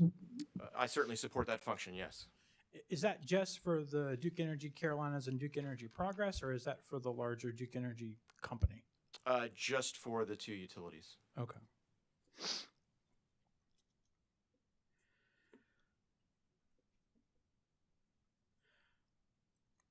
Would you agree with me that transparency is important in this process? I would say transparency is table stakes, yes. And greater transparency aids the commission in making its decisions? I would agree with that. Okay. I was not here for your direct testimony, but I was able to hear it online, and I'd heard something that I thought was a little, not strange, but I perked up there. So I think it's technically true, and you said Duke Energy Carolinas and Duke Energy Progress do not own any wind energy area leases, correct? That is correct. Okay. Are there any Duke Energy entities that own a wind energy area lease? There is an unregulated affiliate of Duke Energy, Synergy Corporation, which does hold a wind energy area lease. It's the eastern half of the so-called Carolinas Long Bay lease area. Okay, and as a part of your outreach and discussions and wind planning, are those leases the types of things that you would evaluate? Generally, no. Not at all? No. Okay, do you think pricing information or lease, or let me back up for a second. Are you generally familiar with the fact that those leases are with the Bureau of Ocean Energy Management? Yes. And would you be surprised that there are costs associated with owning those leases? Not surprised at all. Okay, and in the event Duke Energy Carolinas or Duke Energy Progress were to work with one of these wind energy areas in order to facilitate use of one of those leases, you would expect that some of those costs would be passed on through your lease or license or whatever contract. Would you agree? I don't follow the question. We don't hold a lease, so there's no cost that could be passed through a lease we don't hold. No, well, not yet. I'm saying once you have a lease. So let me back up for a second. For the first time, I believe, in the supplemental planning analysis, the modeling added in an additional 2,400 megawatts of offshore wind by 2035. Is that correct? That is correct. Okay, and so the company has to somehow has to bring on 2,400 megawatts of energy by 2035, correct? I don't know that I would characterize it that way. This is a planning document. That 2,400 megawatts was identified as a capacity need as part of a diverse portfolio of resources. And in pursuant of that identification of 2,400 megawatts, unlike perhaps other resources, offshore wind has been characterized as fickle from a modeling perspective. So you're correct, it did not show up in resource portfolios prior to the supplemental planning analysis. And for that reason, we think that a prudent, deliberate approach to studying offshore wind makes the most sense. We don't have plans currently to acquire a lease. We don't have plans currently to develop any of the 3 lease areas that exist off the coast of the Carolinas. Our intent is to appropriately study the resource, really to provide this commission with the information it needs to determine whether or not this resource could potentially play a role in a portfolio at any point in the future. Okay, I'm going to put up in front of you here. This is the near-term action plan of the company down here. This is second supplemental direct testimony, Glenn Snyder. And let's see, here we've got offshore wind, supplemental increased resource megawatt amounts. You got 2,400 by 2035. Do you agree with me on that? As you've previously stated, yes. Okay. And so that is one of the component required parts for the P3 fall base to work to meet the modeled electric demand through 2035. Would you agree with me there? I would agree that this particular resource selection is in this particular IRP, but I would also note that IRPs by their very nature are check and adjusts sort of procedures, right? So there's going to be opportunity during future IRPs to consider this and all other resources that are identified. Okay, and I don't disagree with that, but you're saying that you've not even thought about possibly acquiring a lease for land to get offshore wind? So what we have done is conducted a request for information in early 2023. That request for information was managed by a third party, DNV Energy. They are a consultancy that essentially worked with the development community. So the development community in this context is the the company that holds the particular lease. So for this RFI, DNV Associates worked with Avangrid, which holds the Kitty Hawk lease off of North Carolina. They worked with Total Energies, which holds the western portion of the Carolina Long Bay lease, and they worked with Synergy Corporation, formerly known as Duke Energy Renewables Wind, I believe, which was our commercial affiliate. And that work was intended to collect construction cost and operation cost information for the purposes of developing LCOEs, level life cost of energy for this resource, for modeling purposes. So that's the work we've done so far. The work that we are proposing to do is essentially just an extension of that original RFI. There were critical pieces of information that did not come out of that process, like acquisition structure. So in other words, if there was to be a project developed off the coast of the Carolinas, what would that acquisition look like? Would it be a build own transfer acquisition? Would it be a lease acquisition followed by an engineer procure construct sort of contract? So there's procurement questions that are left unanswered in the original RFI. There are also risk questions that were left unanswered. So you know, what's the cost overrun risk, to use that expression from nuclear? What's the hurricane risk? We have a general understanding of those risks, but we believe that there are sufficient questions left unanswered in the RFI as to warrant a very measured approach relative to this resource, and we believe this ARFI constitutes that measured approach. Okay. And I think you mentioned the 3 different parties that own the 3 wind energy area leases or control them in your response just now. Obviously, the Duke Energy Synergy Group wouldn't be involved, but did you testify in North Carolina? I did, yes, sir. Okay. Are you aware that Total Energy and Avangrid were had both intervened in that docket? I am aware. Okay, and Total Energy was actually intervened in this docket as well, but it has not participated in the hearing. Are you aware of that? I am. Total did not generally participate in the North Carolina hearing either. Okay. Are you aware, speaking of Avangrid, so there's 3. There's Avangrid, which is near Kitty Hawk, correct? They hold the southern Kitty Hawk lease. That Kitty Hawk lease has been recently divided into 2 sort of sublease areas. Dominion Energy purchased the northern portion of the Kitty Hawk lease area, and Avangrid retains ownership of the southern portion of Kitty Hawk. Okay, and that was what I was going to ask you next, was that Dominion had acquired some of that from them. Okay, and then the other 2 you said are owned by Synergy Corp, which is a Duke Energy affiliated company, correct? Correct. And Total Energy, correct? Correct. Okay.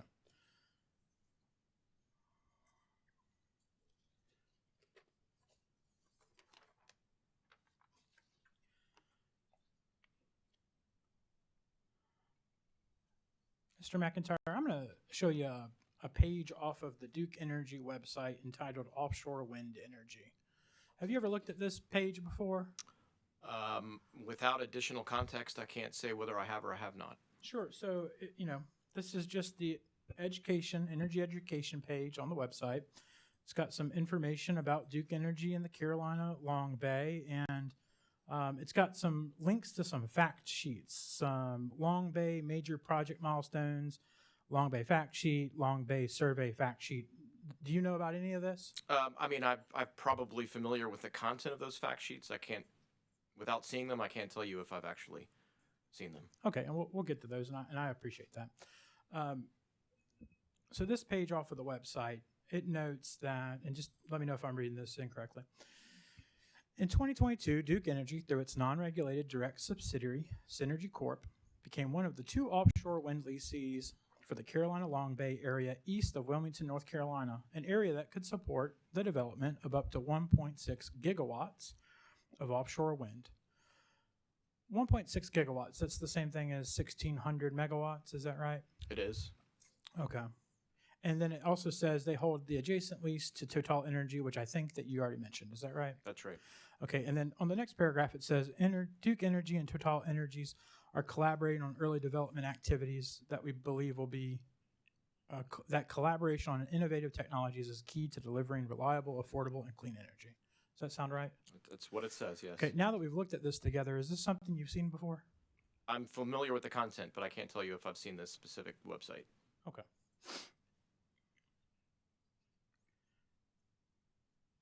Bear with me, I've got to get in my little box of documents here.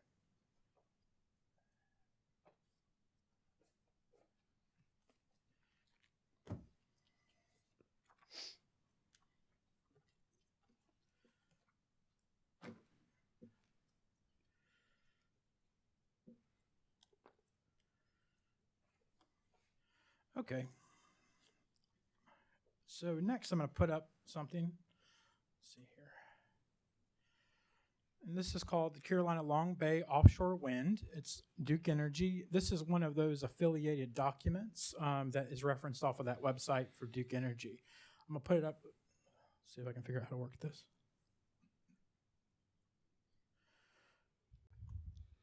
Have you ever seen this fact sheet before or this document before? Again, I'm familiar with the content. I can't tell you when this document was created. So I see lots of documents. I may have seen this one before, but I'm familiar with the content. Would you have any reason to think that it's not the current active link on the Duke Energy website? I couldn't say whether it is or is not. Okay.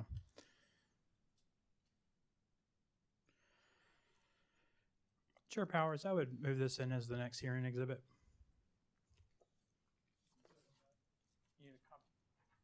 Are you speaking of just the one sheet?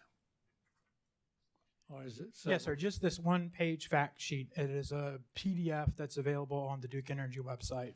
Okay. It'll be identified as, you have copies for all of us? Can I see a copy first? Because he certainly didn't authenticate it, but You're I entitled need to to one. check it first.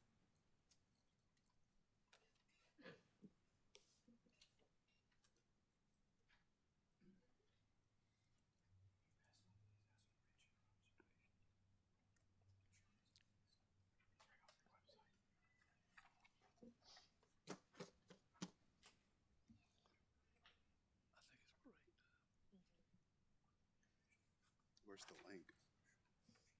There's no HTTP at the bottom. If you go, well, no, it doesn't have that PDF. It links to a PDF. You can go on your website. Right there. If you go to Duke Energy, I think it's like offshore wind application. Sounds like something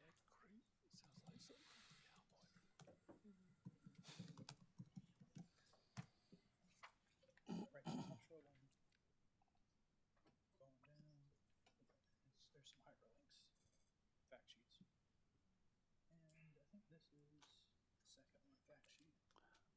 Mr. Austin, Yes, sir. I think it's a good time for our morning break while you get all those copies handed out, and then we'll come back to you after the break. It's 11:30.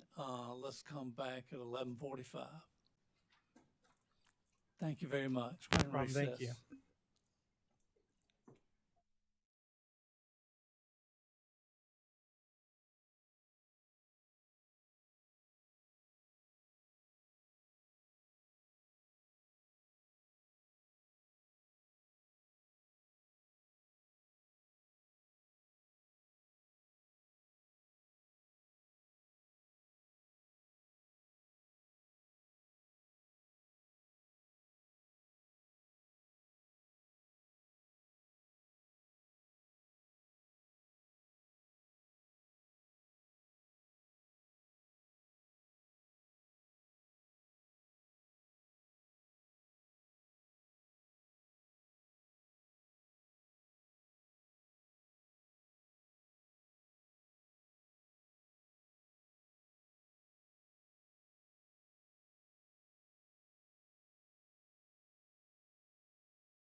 We are back on the record, the Duke Energy Carolinas and Duke Energy Progress hearing as to our P plan.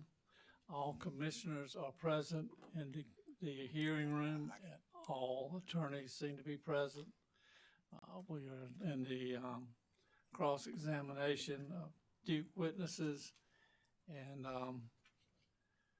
Mr. Austin, you have put in and provided copies of a sheet from the Duke Energy website, which is going to be marked as exhibit number 23. Mr. Chairman, Mr. Austin gave us copies of this and another exhibit he intends to introduce, and we don't object that they are what they are, but just to the extent, and I may have misheard, there was a representation that this is the companies. It's not. It's Duke Energy talking about a non-regulated affiliate Synergy. So there is I'm no corporate lawyer, but there's a difference. So just wanted to underscore that. Thank you, Mr. Chairman. Thank you. Mr. Austin, you may continue. I appreciate that. Mr. McIntyre, turning back to this offshore wind fact sheet, I think you'd said, and don't mean to misquote you, but I believe you said you were familiar generally with the information on this sheet. Is that right? That's correct. I mean, there's some things here that as an example, this net economic impact, I'm not aware of where that originated, but I'm generally familiar with the Carolina Long Bay lease area. Okay. And you're familiar, I think that map properly depicts it's 2 lease areas off the coast of North Carolina, maybe part of South Carolina there. Is that generally your understanding? Yes. Okay. And I would turn your attention to the second paragraph here. It says, in May of 2022, the Bureau of Ocean Energy Management conducted an offshore wind auction for 2 lease areas. Let's see, Total Energy and Synergy Corp are holders of those 2 lease areas. I think we established that already. Is that correct? That is. And then there's some facts over here on the side, or some bullet points. It says the combined production of up to 3 gigawatts or equivalent of electric consumption or to the electric consumption of approximately 675,000 households. You would agree that that lease area could produce up to 3 gigawatts of additional offshore wind capacity? I mean, that's what this bullet says. I would offer that at some point, presumably if a project was going to happen, developers would actually develop a site plan and they would opine on turbine capacity, and so that number could float above or below. Does Duke Energy Carolinas or Duke Energy Progress have a separate website that is separate and distinct from any other part of Duke Energy? I could not answer that question. I'm not an IT person. I don't have any idea. Okay. And just to refresh ourselves, I'm just going to turn back to that website page we looked at before. That bullet point on the last one was 3 gigawatts. I think here we say for the Duke owned or the Synergy Corp owned area, they state that it's up to a 1.6 gigawatts of offshore wind. Did I read that correctly? That's what it says, yes. Okay, great.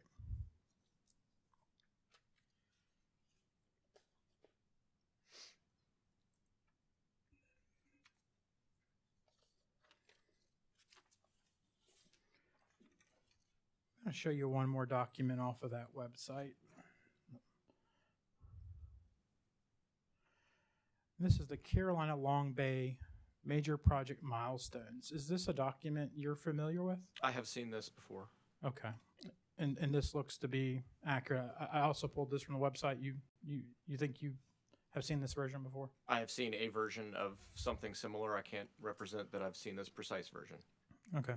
Chair Powers, I would move this in as the next hearing exhibit, please. The Carolina Long Bay sheet from the website will be marked as exhibit number 24. Thank you.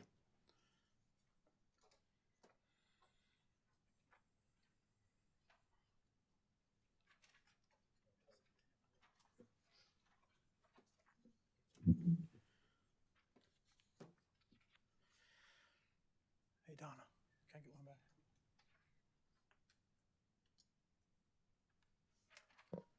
Sorry about that. Should have kept one for myself.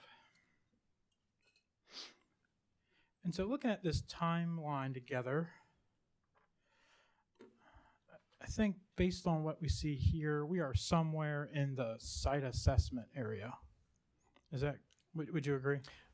So let me clarify. I mean, this is representative of neither a Duke Energy Progress effort or a Duke Energy Carolinas effort. This is representative of a commercial affiliates effort. And so I cannot represent what the status of this effort is. What I can say, I am familiar with the fact that, and I believe in a previous document that you displayed, there was a collaborative effort between Synergy Corp and Total Energies to take advantage of proximity to each other. These lease areas abut each other. So the preparation of a site assessment plan, I believe, was completed in collaboration between those two entities and submitted to BOEM. But beyond that, I cannot represent the status of that project. Are you saying?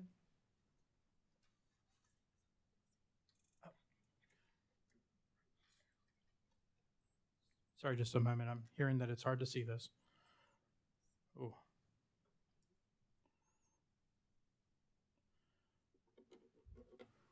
Is that okay?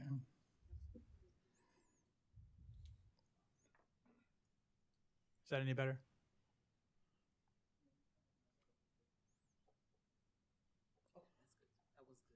Oh, it was good. Oh. I also am not IT, so I apologize. Okay. So, Mr. McIntyre, sorry about that. So, as the Environmental Policy and Affairs Director for North Carolina, and as a board member of the Southeastern Wind Coalition and the North Carolina Task Force on Offshore Wind Economic Resource Strategies, are you saying that you're not generally familiar with the Carolina Long Bay project and the various milestones? As I think I just said, the Carolina Long Bay project is not a Duke Energy Progress or a Duke Energy Carolinas project. I am a regulated employee. I do not work for the commercial affiliate, so I cannot represent the status of this project as it's a commercial affiliate project. Okay, but is it something that you review as a part of your job? It is not. Okay, so you're here at the commission supporting a plan of a P3 fall-based portfolio that is requiring 2,400 megawatts of offshore wind, and you're telling me that you're not even familiar with what's going on in 2 of the 3 lease areas that are available off the coast of North Carolina? I think my knowledge of the status of those lease areas is largely irrelevant to this proceeding. We are in the process of contemplating requesting specific information from the 3 developers so that we and this commission can gain a better understanding of the viability of this resource in the future. Okay. You would agree with me, though, that the P3 fall-based portfolio that the company is requesting be approved as the most reasonable and prudent plan by this commission can only meet the increased load development and the coal retirement dates if 2,400 megawatts of offshore wind are on the system within the time frame established by the NTAP.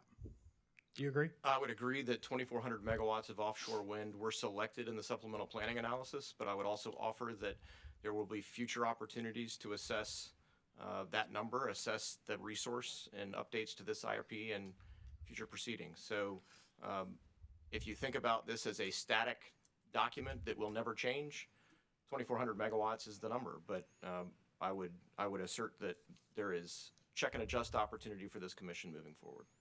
Okay, there's check and adjust opportunity, but I believe multiple Duke Energy witnesses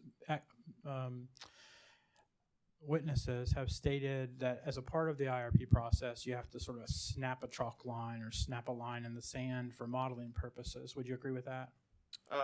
You certainly do.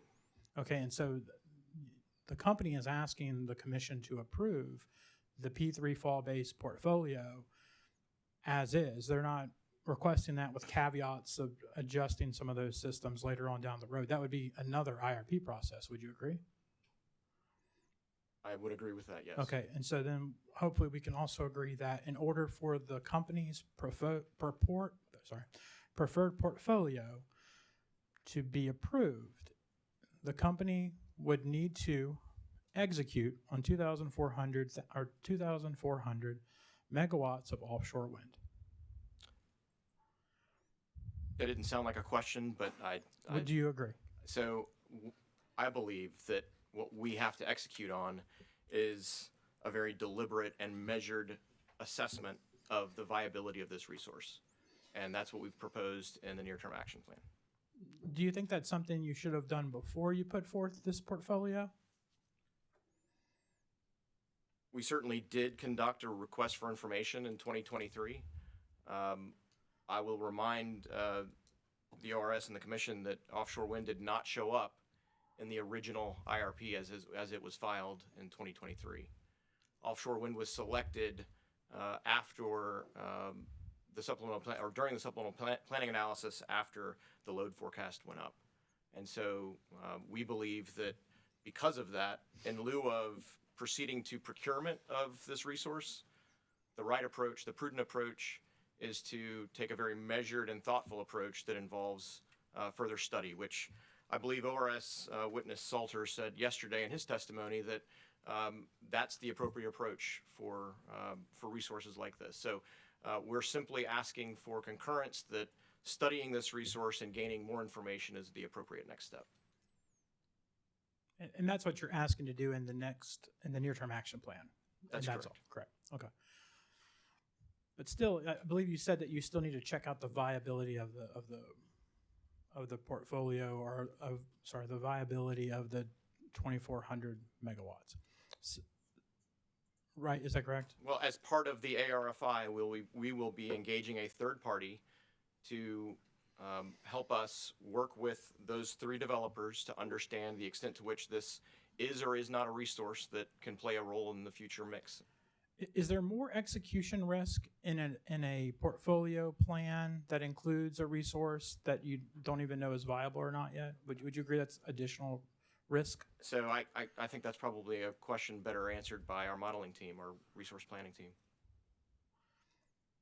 Okay, so you don't know whether there's additional risk here is that because you don't know enough about the Carolina Long Bay to have an opinion? So again, you're focused on Carolina Long Bay. Carolina Long Bay is not a Duke Energy project. It's not a regulated project. Carolina Long Bay is one of three leases that exist off of the coast of the Carolinas, and it will be one of three leases considered during the evaluation, assuming that the acquisition request for information goes forward. So I can't assert whether this is or is not a riskier portfolio than any other. Part of the acquisition request for information that we are pursuing in the near term is to, among other things, assess in a more fulsome manner the risks that were not identified during the original RFI. Okay.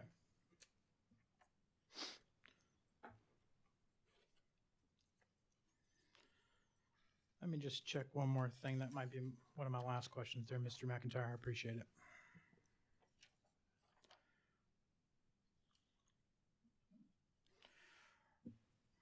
Are you aware that there are at least one or two supplemental portfolios from the Clean Air Act energy runs that require less or no offshore wind in the portfolio?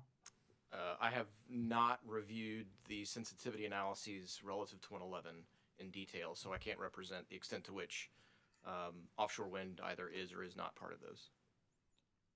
Okay, but would you agree with me that unlike the discussion I had with Mr. Capps earlier about the SMRs and Mr. Smith earlier about the Bad Creek, there's potentials to have another portfolio that doesn't necessarily require SMR, or offshore wind the same way every portfolio selects SMR, every portfolio selects Bad Creek? I mean, I think the point you're making is represented in our filings last year and this. Offshore wind was not part of the original IRP as it was filed and only became selected as part of the increased load forecast and the supplemental planning analysis. So clearly, by virtue of those two filings, there is a scenario where offshore wind is not part of a portfolio. Okay, I appreciate that. Are you familiar under North Carolina law, and it's been brought up here in previous discussions, that North Carolina requires the company to own 100% of its generating assets with some exceptions? I am generally familiar that that's what the law says, yes. Are you aware of whether or not that 100% generation asset ownership requirement applies to offshore wind? So that sounds like a legal question. I'm a simple engineer. I'm not an attorney, and I don't know that I'd be able to answer that. Okay, so you don't know. Okay, sorry. No further questions. Thank you, gentlemen. Thank you, Mr. Austin. We are now will move to commissioner questions. I'm getting a little more confused than I am understanding things. I'm hearing you contemplating seeking funds, contemplating accessing offshore winds, but we're talking about action plans. We're talking about doing stuff, not contemplating. And I'm going to let other commissioners go forward while I try to absorb all this contemplation. Commissioner questions? Commissioner Carolee Williams. Thank you, Chair Powers. Good afternoon. Good afternoon. Wouldn't want to get that wrong. I do not have any questions for you, Mr. Smith, other than this general one to everybody. And that is, what is your experience with risk and who pays for risk within the company's various portfolios? I think risk is something that we assess with any project that we do, and we look to mitigate those risks to minimize impacts to customers. And I understand that. I think I'm just gathering from your experience, the time that you've been with the company.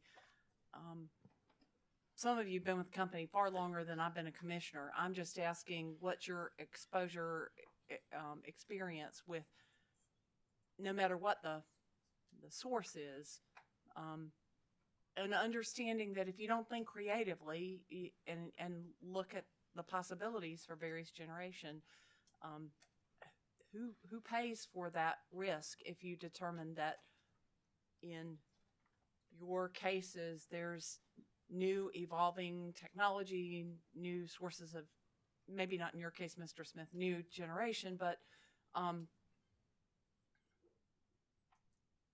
their risk is inherent in all that you do and in what many of us do, and their cost associated with it. What does the regulatory compact say about who pays for that? Again, how it's paid for, I'd say, would be better suited for our rates witness. But what I would say to that is that's why we try to take a thoughtful approach to these projects as well as any project that the company puts forth, and tries to make sure that we're assessing and making sure we're taking and looking into all those risks. And in my 25 years with the company, that's what I've seen us do when we're building generation projects. And I think my perspective, Commissioner Williams, would be the same, that, our role on behalf of the customer, the commission, and the company is to try to identify that risk and either mitigate it or eliminate it to the extent we can. And I understand that, appreciate it, and not surprised with the answers. But have any of you had any experience with a similar circumstance where you determined that it was not worth the risk? Do you know who paid for that investigation?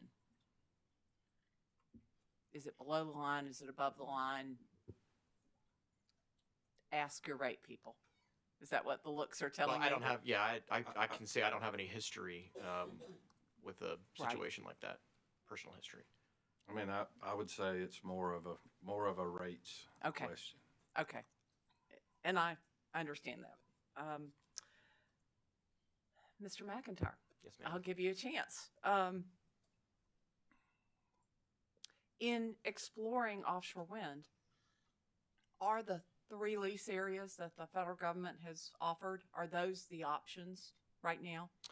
Yeah, that's a great question. So I might start by just describing the Department of Interior process a little bit. That might be helpful. So the Bureau of Ocean Energy Management is part of the U.S. Department of Interior. Similar to how the Department of Interior handles offshore fossil exploration, they manage lease areas for energy offshore. In general, the way that it works is BOEM, the Bureau of Ocean Energy Management, puts out a call for feedback along large stretches of shoreline. And so, as an example of that, in August, the Bureau put out a call for feedback, for information, for input on a so-called call area, which was, I'm gonna probably get this wrong, but I believe it was about 2.3 million acres offshore of North Carolina, Virginia, Maryland, Delaware. So that call area is essentially BOEM's first step in gauging the interest that exists within the development community for a project. So was that example August of this year, or? Yeah, so it's layered on top of what they've already done? That's in North correct. Carolina? Yes, ma'am. Okay, that's. Yeah, so the next step after a call area is they get a bunch of input. They consider geography. They consider information that they get from folks like NOAA and others to identify wind planning areas. So that's sort of the next layer down, if you will. And those wind planning areas are smaller subsets of that call area. And those wind planning areas are then areas where BOEM is thinking more seriously, maybe these are viable areas for wind development. They'll receive feedback on those wind planning areas, and then ultimately those wind planning areas become wind energy areas, sort of even smaller bits, right? And those are then the areas that they consider for a lease auction. In North Carolina, there's really only one other so-called wind planning area, which is, I believe they call it Area F, maybe. It's further out from Kitty Hawk, which is up near the Virginia border. There is a wind energy area that is Kitty Hawk, and as I noted, I think previously, that area has been subdivided into 2. So Dominion Energy now is the holder of the northern portion of that lease area. Avangrid still holds the southern portion of Kitty Hawk. And then there's Carolina Long Bay. Off of the coast of South Carolina, there are 4 wind planning areas, right? So these are legacy areas dating back to a previous call that BOEM initiated. I believe those wind planning areas are Grand Strand, Charleston, Winya, and is it Cape Romaine? I believe those are the 4 wind planning areas off of South Carolina. But notably, BOEM has not taken the next step to consider whether or not they ought to translate some or all of those planning areas into energy areas. And just to confirm, when you talked about this August new opportunity, South Carolina was not included in that. That is correct. That's right. That's right. So as the world exists today, there are no wind energy areas off of the coast of South Carolina. Now, one might look at a map and think, geez, if you look at the Carolinas Long Bay, it could either be considered off of the coast of South Carolina or off the coast of North Carolina. Depends on where you live, who you are, and where you draw the line, right? In general, I believe BOEM considers that to be a wind energy area off the coast of North Carolina. There are no wind energy areas currently identified off the coast of South Carolina. And my understanding is that BOEM does not have any plans as they exist today, or at least that they've communicated, to translate those wind planning areas into wind energy areas. Okay. I appreciate that you raised the proximity to that line when you extend the South Carolina, North Carolina border. But talk some about what that means, the location of the Carolina Bay related to transmission and opportunities there. And I think in your near-term action plan, there is some evaluation of transmission. There is, I believe, Witness Roberts is going to be up sometime later today, and he's really our transmission expert, and Okay. he can dig into this in far more detail. I believe the information, though, in the near-term action plan as it relates to transmission is the consideration of onshore system upgrades that have co-benefits. So onshore system upgrades that can support the additional development of solar, for instance, but they would also have the co-benefit of being able to accommodate offshore wind if that's a resource that were to be developed in the future. Interesting.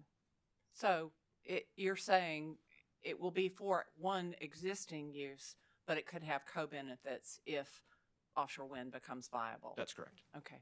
Can you speak at all to the resource, even though it's per the federal government, the resource would be coming from North Carolina. Can you speak any to the access of South Carolina to that resource from a transmission perspective? Well, I mean, again, I'm not a transmission expert, but it stands to reason that hypothetically, and we're talking hypotheticals because there's no project, right?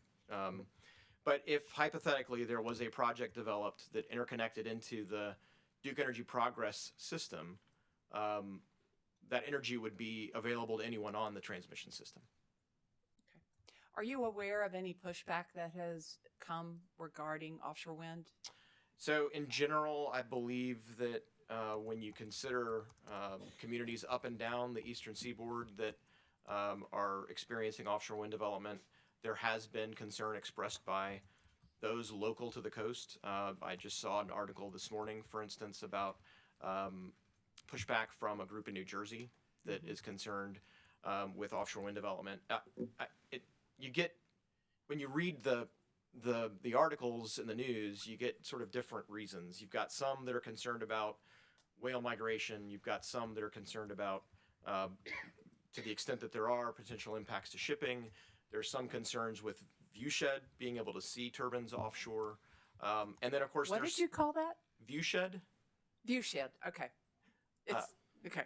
And then, of course, there's some that are concerned with the potential for a damaged blade, for instance, to wash up and impact beaches. So there has been pushback. You see, I would say considerable pushback in New England, but largely that's because that's where the development is happening.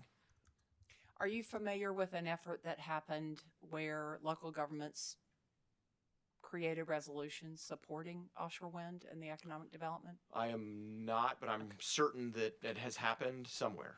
Okay.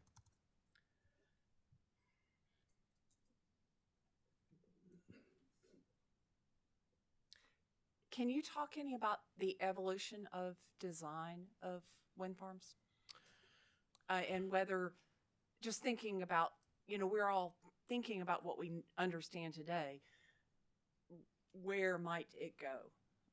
Blades Yes. are getting lighter. So that's a great question. Of course, I think we all are aware that offshore wind originated in Europe, and it's a very established resource, particularly in Scandinavia, off of and the coast of the UK and around the world. There's an increasing penetration of offshore wind in waters globally.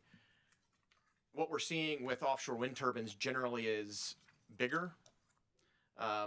Bigger as in longer, as in Bigger as in engines? capacity. So, Okay. turbine sizes are getting larger. When turbine sizes go up, generally blade lengths go up, hub heights go up.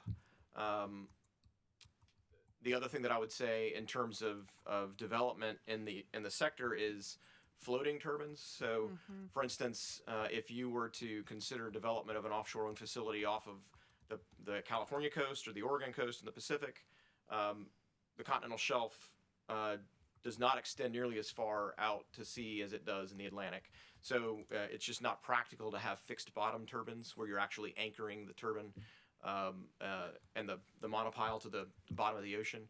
So there's research and development apparently going on in the area of floating turbines. But you just talked about the Atlantic coast. That's correct. Yeah. Scenario where we don't have as deep a ocean to. That is generally true. There is one project in development off the coast of Maine. I guess because the Gulf of Maine has some areas that are deeper than we experience in the Mid-Atlantic, that is a pilot scale floating turbine. Thank you. Yes, I ma'am. appreciate the education. Mr. Capps, I don't want to leave, well, I appreciate the earlier conversation. Are there any alternate fueling opportunities that are emerging with small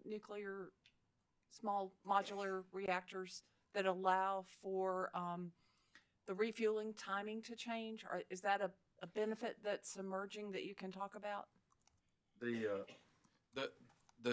The 4 small modular reactors that we're considering, they use a fuel that's very, very similar to the fuel that we use in the large light water reactors that we have today. Now there are, depending on which particular vendor, which particular technology, there are design features that allow you to extend the refueling cycle. So maybe instead of 18 months, it'll be 2.5 years. So that is certainly a part of the discussion. And then the next generation, Commissioner Williams, the advanced reactors, the X-Energy, TerraPower, those reactors use a different fuel. They use they call it HALEU, high assay low enriched uranium. Okay. So they use an enrichment up to 19%. So that would certainly be a different dynamic as well. But that's not one that you're looking at. Not at this time. No, ma'am.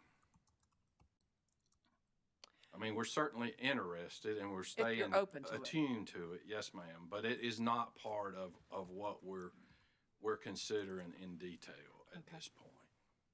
I think in your discussion earlier today with Mr. Austin, there was some conversation about pathways for designing nuclear projects, and I think it's in the supplemental or the original, correct? Yes, ma'am. It's more licensing than designing. Okay. There's a couple of different pathways that you can go. If one is probably the simplest one to explain. If there is a certified design, then you could get a combined construction and operating license. So all the licensing would happen at one time, and you would move forward.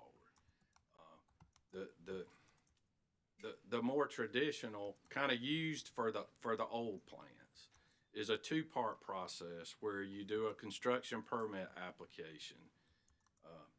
You essentially get approval, and it's not void of design details. It is very detailed. But you get a construction permit, and then you go in for an operating license beyond that. So it's a 2-step process. One process to construct, one process to operate. And do you know what pathway VC Summer used?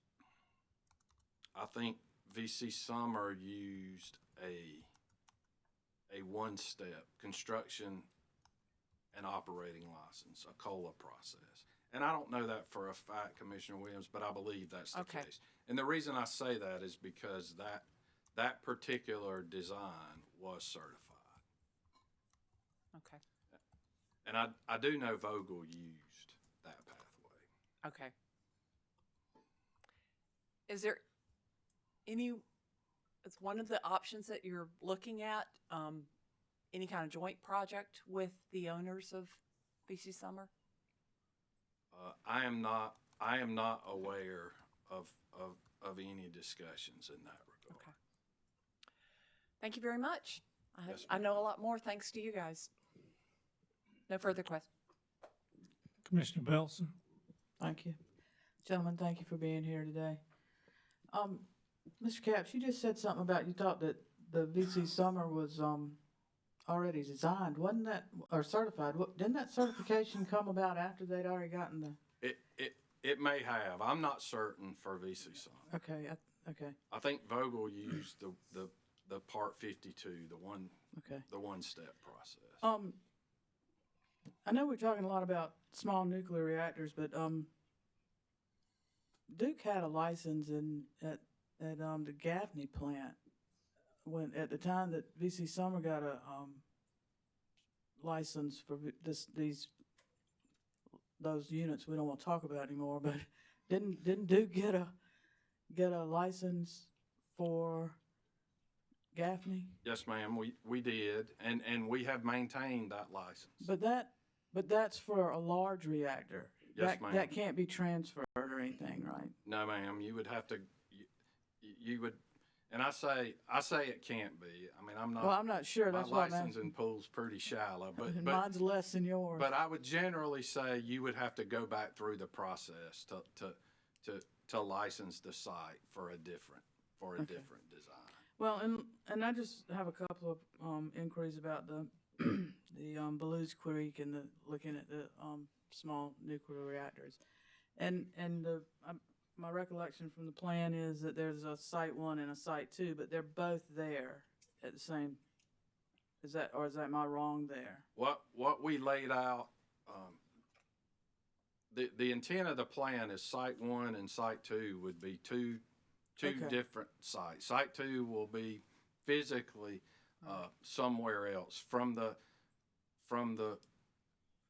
work we've done, Commissioner Belzer, at the Blues Creek site, you could build 6 SMRs. But that's Site 1. Yes, ma'am. And you're not going to build them all at one time, Yes, ma'am. Okay. That's correct. And the kind of the thought is that there's a footprint and there's water, there's infrastructure that would support 6, and then certainly the economies of scale having multiple plants at a single location are better.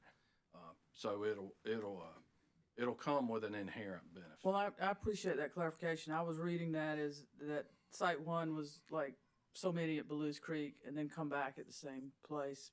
Okay, It'd be so two totally separate. I appreciate that. Thank you.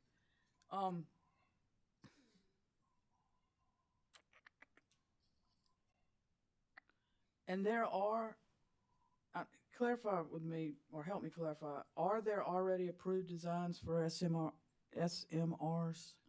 The only certified SMR design is NuScale. Okay.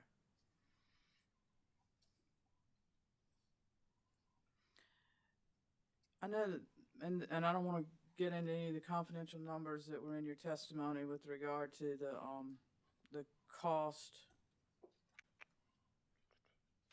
That's not you. I'm sorry. That's another question. Okay, that's all I got. Thank you. Yes, ma'am. With regard to Bad Creek, if we could, the only change from in the supplement to the IRP was really an uprate. There was no change in time or line or anything like that. Is that correct? That's correct. Okay. And with regard to the 15%, if there's an increase over that, I'm gonna say that middle number. Tell me about there seemed to be an agreement with ORS on something. Tell me about that agreement. Yeah, ORS in their testimony had proposed that the company update ORS and this commission if the costs were to increase above 15% above our current cost estimate. And we were in agreement that we would do that. We will be updating this commission obviously on an annual basis and on a comprehensive, but even if in between there we had a change in the estimate of that cost, that we would update ORS and this commission if that were to take place. Okay. Would that be something that would normally be provided in the annual update between the comprehensive IRPs? I understand what you're saying about if it came to light between those, but. Yeah, I think it would be part of the annual update, but I also, subject to check, I guess, that if it was early on, soon after, I think that we would still take the opportunity to update the commission even ahead of a annual update if that were to take place. And there has to be FERC approval for that as well, is that correct? That is correct. We're currently in the process of that right now. Okay. Thank you very much. That's all I have, Mr. Chair. Thank you, Commissioner Belser. Commissioner Caston. Good afternoon, gentlemen. Good afternoon. Mr. Smith, circling back just for my edification on the $1.4 million, you probably answered it, but I just didn't follow it all. Is that $1.4 million a contract with a consultant, multiple consultants, or how does that work? So it's a good question. You're correct. It is $1.4 million for contracting services for one or more consultants to essentially serve as what we refer to as an independent evaluator, an organization that would take responsibility for working with the 3 lease owners to gather all the information that would be part of a scope of work. So, yeah. So is the $1.4 million a budget for Duke to locate and determine what contractors they need? And it's for execution of the entirety of the acquisition request for information. So that is inclusive of preparation of an RFP to select an IE or a consultant, if you will, and for the consultant's execution, and that execution would be in the form of labor. I think I got that.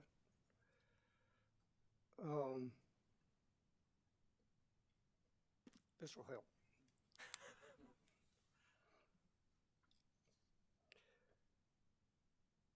The IRP, as you know, shows this 2,400 megawatts of offshore wind operational 2035. That's right at 10 years, correct? Yes, sir. Yes, sir.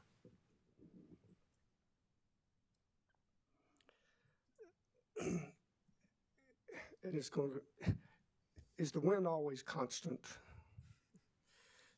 So that's a good question. I think what you're getting at is sort of capacity factor, service factor, like how often does a facility like this actually provide energy to the system?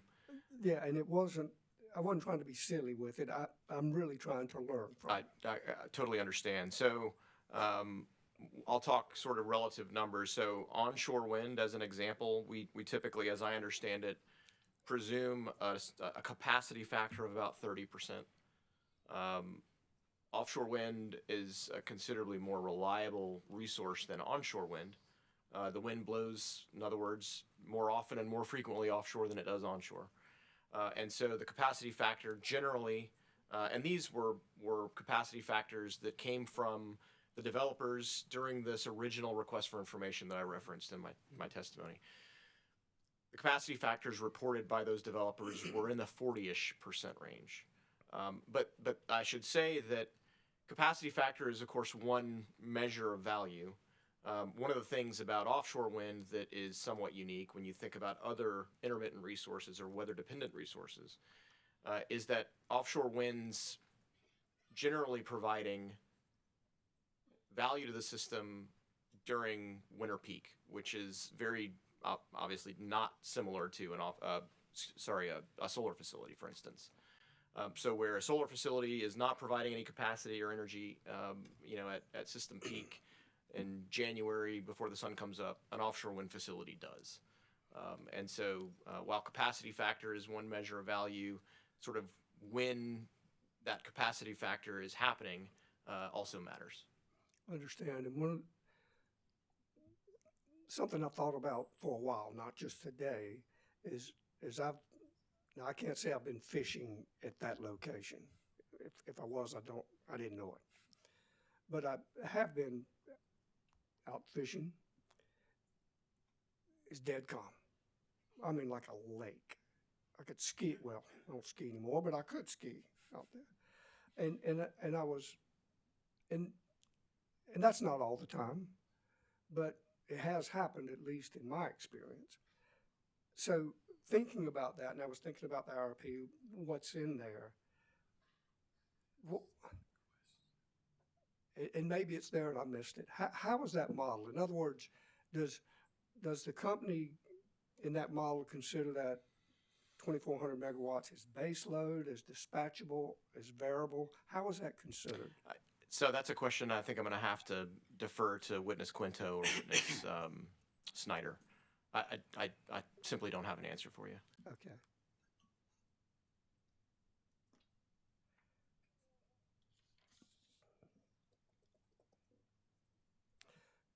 And, you know, kind of, I'm not going to try to drag you back into the Carolina Long Bay. Well, Thank you for that. I'm not intentionally doing it, but I'm going to mention it. I understand. You know, whether, you know, you're familiar with that or not, what I'm curious about as far as that 2035 date, what did you use or what did the company use to come up with 2035? I mean, you pull it out of the air, or was there some rhyme or reason to that? Well, I mean, I would defer to a certain extent to our modeling team because it's Quinto? yes, sir. I will say, however, I mean, obviously it's a resource that was selected to fill a capacity need, considering the constraints that the model places on other available resources. And that timeline, let's again play hypothetical. I'm an engineer. I hate playing hypotheticals, but I think in this context it's important. If we were to pursue this so-called acquisition request for information, we were to gather all of the information that we're seeking to gather from the development community. We brought that information back to this commission, and this commission said in its next proceeding, wow, this is a great resource. We really want it. We believe that you could execute to a 2035 operational date based on that timeline. But that 2035 date, I believe, was identified as when the capacity is needed and when the model selected the resource. Okay.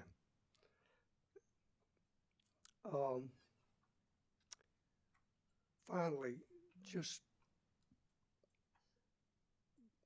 you know, all of the above has been mentioned a few times. What does that mean to you? So resource diversity, I believe, is a risk mitigant. We talked a little bit about risk. It's a hedge against what I'll characterize as disruption in other sectors of the economy. So, you know, resource diversity or all of the above, I kind of use those as sort of interchangeable expressions. And again, it's a philosophy, in my view, that has served the Carolinas effectively for many, many years in keeping customer rates below the national average because we don't put all of our eggs in a single resource basket. Mr. Capps, while I'm on that, what does that mean to you? I would have said the same thing, Commissioner Caston. It's diverse sources such that you appropriately can manage or mitigate risk so that you're not totally relying on a fuel supply or a particular thing. There are multiple things. I appreciate it. I thought you might just say dittos. I don't know if you're familiar with the term. Maybe it's just something we just used. We call it blue sky project. You ever heard that? Yes, sir. At least our view and kind of where I've thought about those things were improbable, but not impossible. Things we identified, put on the wall, just so, you know, we'd keep them in mind and wait and see what happens. But what I'm hearing you gentlemen say is all the above is simply resource diversity. Well, is there any consideration to that improbable but not impossible? In other words, there's a host of things. I mean, and I don't want to come up with hypotheticals, but all of the above can mean anything. So is there consideration of such as that? So I'll let witness Capps speak for nuclear. As it relates to offshore wind, I think you've really hit on the head what it is we're seeking concurrence on, and that is that this is a resource that has the potential, but as the world exists today, we just aren't convinced.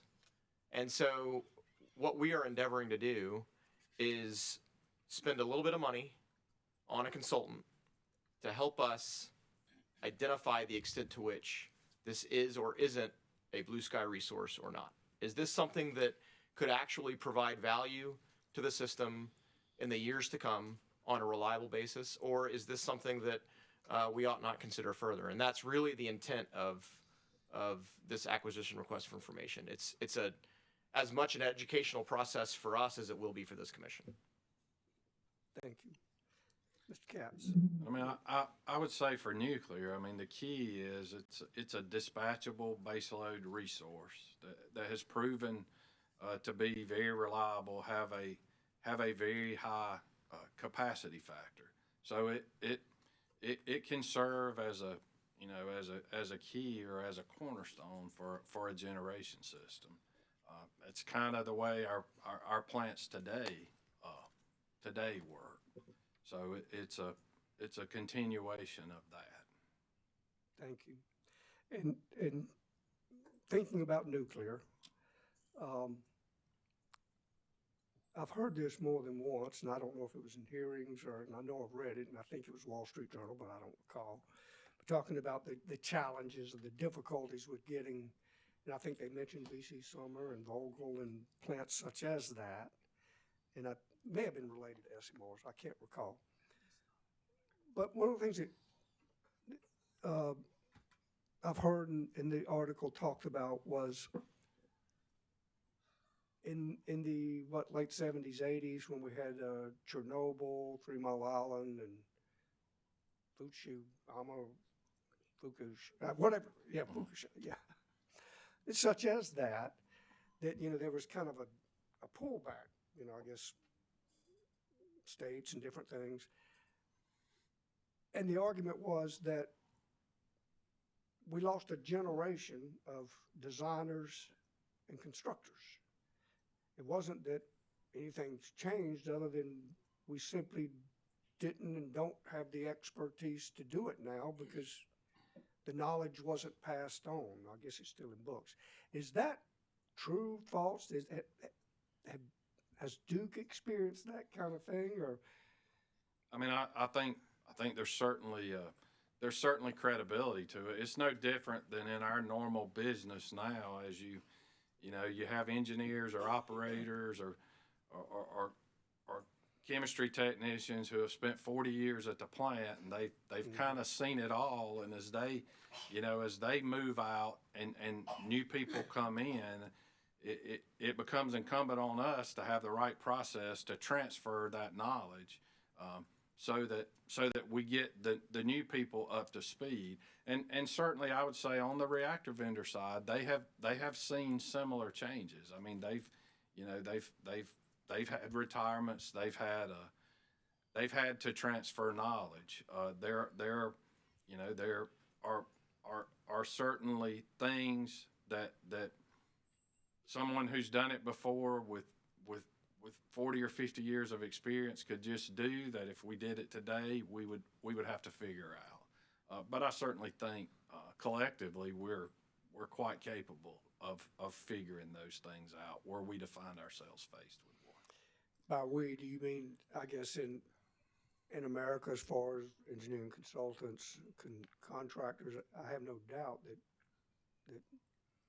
you know how to run a nuclear plant and that stuff. But do you feel like have jumped up on the learning curve relative to nuclear design and construction? I do, and I think the number of, the number of new plant development groups that are out there now has helped with that. We're evaluating 4. There are certainly more than 4. So there's been a lot of work to develop that skill set in a fairly broad pool over the last 5, 6, 7 years. And I think that'll help us. And when I say we, ultimately you pick a technology it becomes a partnership between a number of people, the constructor, the owner, us, the operator, and the engineering firm. And you got to be able to work together in a very, a very detailed, intrusive way to ensure everybody stays in sync and you get to the outcome that you intend to achieve. Nothing teaches like failure, though, does it? Absolutely. And in your testimony, and you talk about this being online in 2034. Yes, sir. Excuse me. First of all, I want to apologize all week for sounding like a frog. I've sounded this way for 3 weeks, so I apologize. It's almost October, so that's about 9 years away. Yes, sir. I'm going to ask you the question, and you answer it however you want to. Is it really realistic to think this is going to be done in 9 years? Yes, sir. I think it is. It's an aggressive timeline, but it is certainly an achievable timeline. If you work through the licensing process, it would put you with construction starting in late 29, early 2030. All the discussions we have had really with all 4 of the options we're considering. The timeline for construction ends up being 36 to 42 months, but between the 4. There would certainly be things we would need to do to understand more about that. And part of the key, we talked about it being a modular construction. You got to set yourself up to have the modules when you need them and to have the quality that you need in them so that you don't get stuck. But the timeline is based on the licensing period and then that 36 to 42 months to construct. And then certainly there'd be a number of months for the startup testing and hot functional testing on the very tail end. But it is achievable. It is certainly it's an aggressive timeline, but it can be accomplished. Now, you don't plan to retire within 9 years, do you? Well, wait a minute. Mr. Callahan's here, so don't answer that. But we'll see what happens. Yes, sir. Finally, and I think this was something you responded to, Mr. Smith. You were asked about you would not call Duke's efforts or whatever R&D, research and development.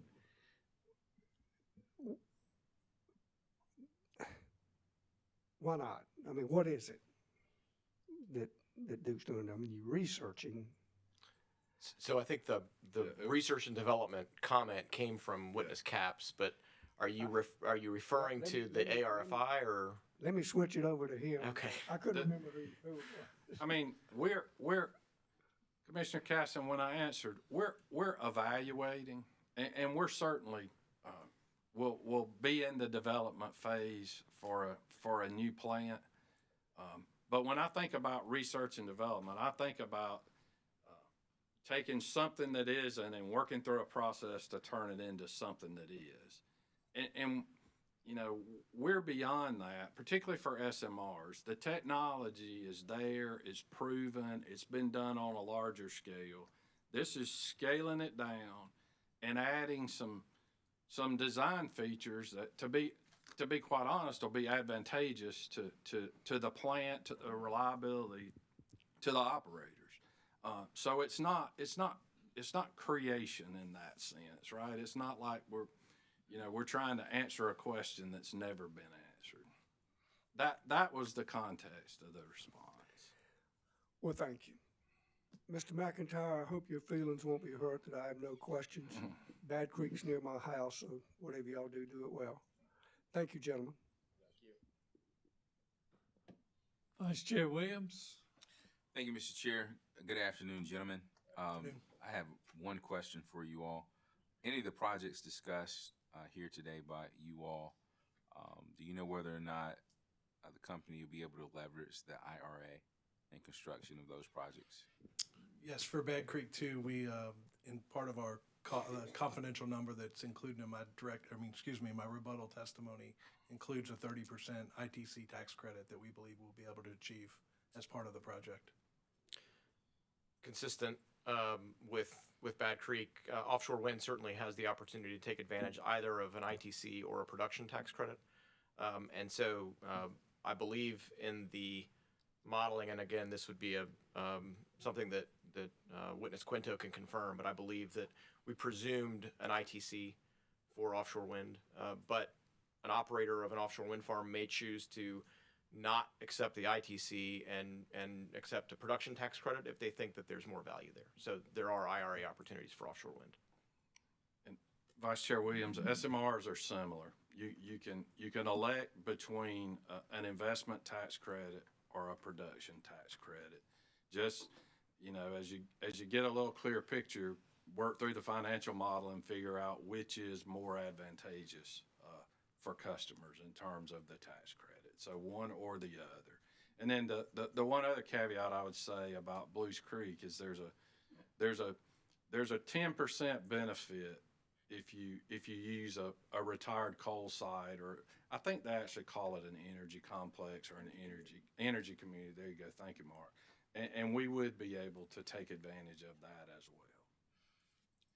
And I understand what you mean by 30% or 10%, but just hypothetically speaking, and I'm sure this is a pretty big of a stretch of a hypothetical, let's just say a ratepayer may decide when they can't sleep one night to tune in to what's going on with the Public Service Commission and pull up a IRP hearing. What would that mean for them in terms of ratepayer in the service territory? How would that be beneficial to them compared to not having the opportunity to take advantage of a tax credit? Without getting into the specific numbers, I think a customer then is going to be able to achieve the benefits that these resources can give and get it at a 30% discount and provide the benefits that otherwise would cost 30% more. 30 or 40 if you get the additional 10% for the energy community. And based on the potential opportunity to leverage the IRA, does that impact the company's planning at all, or maybe what has been described as a aggressive schedule? So there certainly are sort of date certains when construction has to commence for projects to be able to take advantage of tax credits. So those dates, I believe, are baked into, at least as they relate to offshore wind, baked into the modeling along with the presumption of an ITC. And I would agree with that. It's a piece of the modeling to drive the collective decision. It's another consideration. Right. And so just seeing the whole battlefield, if you will, let's just say that some of the technology is not as developed as, say, some would like it to be, and the plans are not as firm, or conditions are not as ripe to pursue some of the projects. By the time the conditions are more favorable, arguably, is it possible that the opportunity to leverage the IRA will be missed? I would say yes. That's certainly possible. I would just add, though, with Bad Creek, I feel that we feel very certain that we would be able to get the ITC. It's a long, we have a long duration storage project that is a proven technology, that can provide benefits to customers. We've owned and operated pump storage in South Carolina for over a half century. So I feel fairly confident that we would be able to build it and be able to get the ITC. No further questions. Thank you. Thank you, Mr. Chair. Thank you. Thank you, Vice Chair. And I just have a couple things. Mr. Capps, what's the just a general comparison with the time it will take to build a SMR as opposed to a nuclear plant? Small versus big? Small versus big. Half or a little less for a small modular reactor is what I think the timeline would lay out at. And you could also do more than one at a time on different sites. Yes, sir. Okay.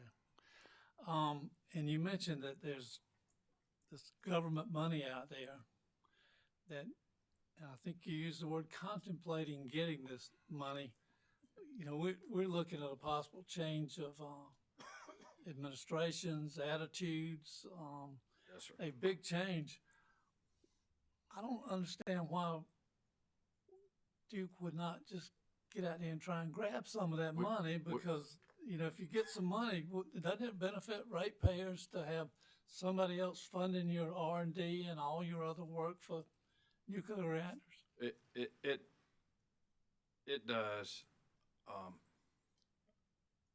The process for the funding, the DOE will solicit proposals. So they'll ask the industry in general to submit proposals, and then they'll pick the two that are going to get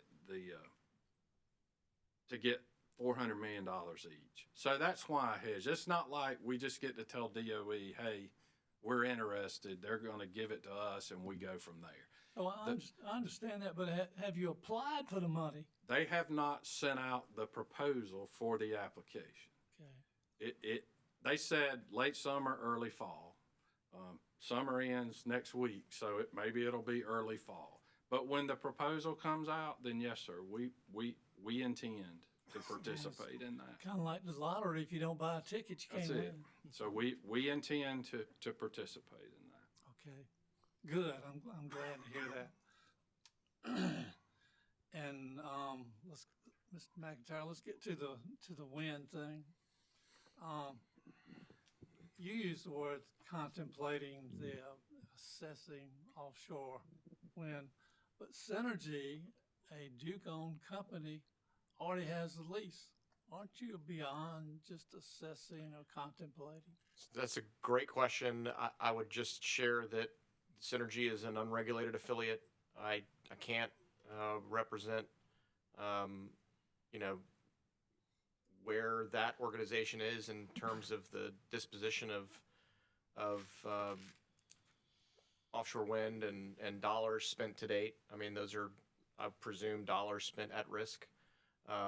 So the regulated utilities, I would just say, that's who I represent, are absolutely in that assessing phase. We just don't think we have enough information on how you would actually execute a project given the regulatory constructs within which we operate, to say whether or not it is or is not a resource that we recommend moving forward with. Yes, it's in the IRP filling a capacity need. And because it showed up in that IRP in one portfolio, instead of all the portfolios, instead of proceeding with procurement for a resource, we think that the right approach is a very measured sort of assessment. Does this make sense? Let's get a better understanding of costs so that we can come back to this commission with additional information. But owning a company that has the lease, I feel like I'm pulling teeth. It's beyond an assessment. Duke hopes that this lease, which I don't know how much it costs, that you would hope that Synergy having this lease is going to be a direct benefit to Duke and to Duke's customers. Again, I was not involved in the acquisition of that lease.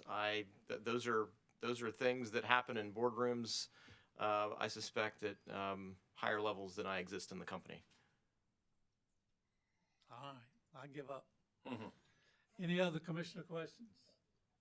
Mr. Commissioner Bells. Mr. McIntyre, Smith. Mr. Smith, I'm sorry. It's okay. As I was sitting here, didn't Bad Creek have some work done and uprate not that long ago? That's correct. Over the last 4 or 5 years, we've uprated the current Bad Creek and added roughly 80 megawatts per unit. We have 4 units there, so added roughly 3 to 320 megawatts to the current Bad Creek facility. Okay, thank you. Thank you, Commissioner Belcher. The only thing I could think of as far as Bad Creek, it sounds like something out of an old cowboy movie.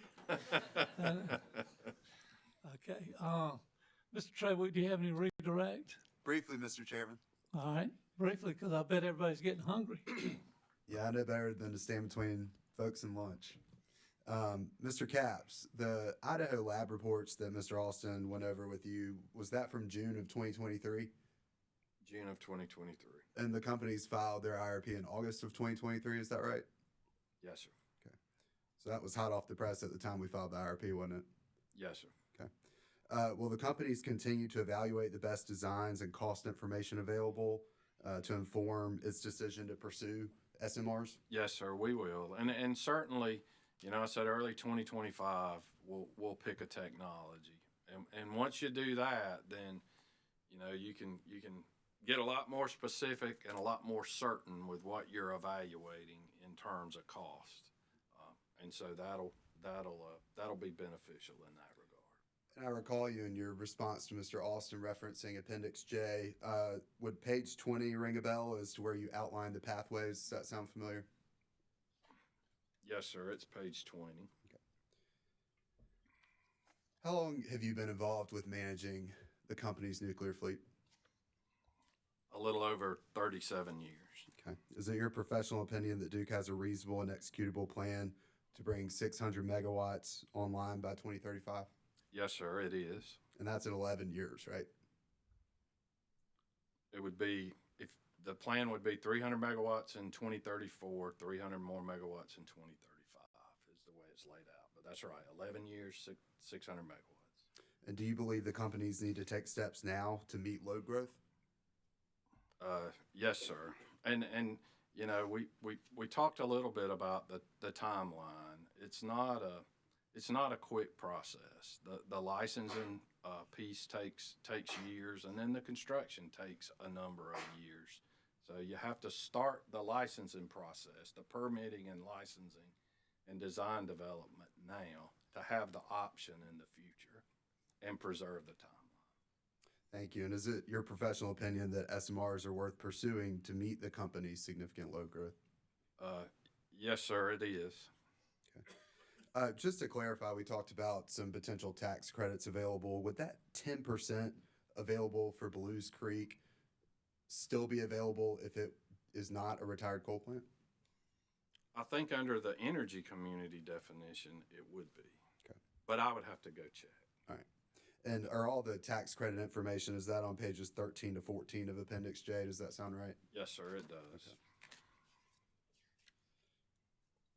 Mr. McIntyre, what is in the near-term action plan for offshore wind? I believe the near-term action plan includes a couple of things. One, just continued market evaluation and observation, just to understand how the offshore wind market is developing in the United States. The biggest piece, obviously, of the near-term action, as we've talked a little bit about, is the issuance and completion of the so-called acquisition request for information, where we will work with a consultant to sort of explore many of the sort of questions left unanswered during the original request for information. And do the companies file annual updates with the commission? I believe that we would contemplate filing that ARFI report either prior to or commensurate with our next filing next year. And that's in addition to our triannual, at least, IRP, comprehensive IRP filings, is that right? That's my understanding, yes. Okay. Thank you. No further questions for this panel, Mr. Chairman. Thank you, Mr. Trail. Is there any recross? No, sir. I'll let folks get to lunch. Thank you. God bless you. We're going to break down for lunch. If we can, let's get back here about 2 o'clock. May I ask that the witnesses be excused, Mr. Chairman? Sir? May I ask that the witnesses be excused, Mr. Chairman? Oh, yes, certainly. Thank you. Feed them.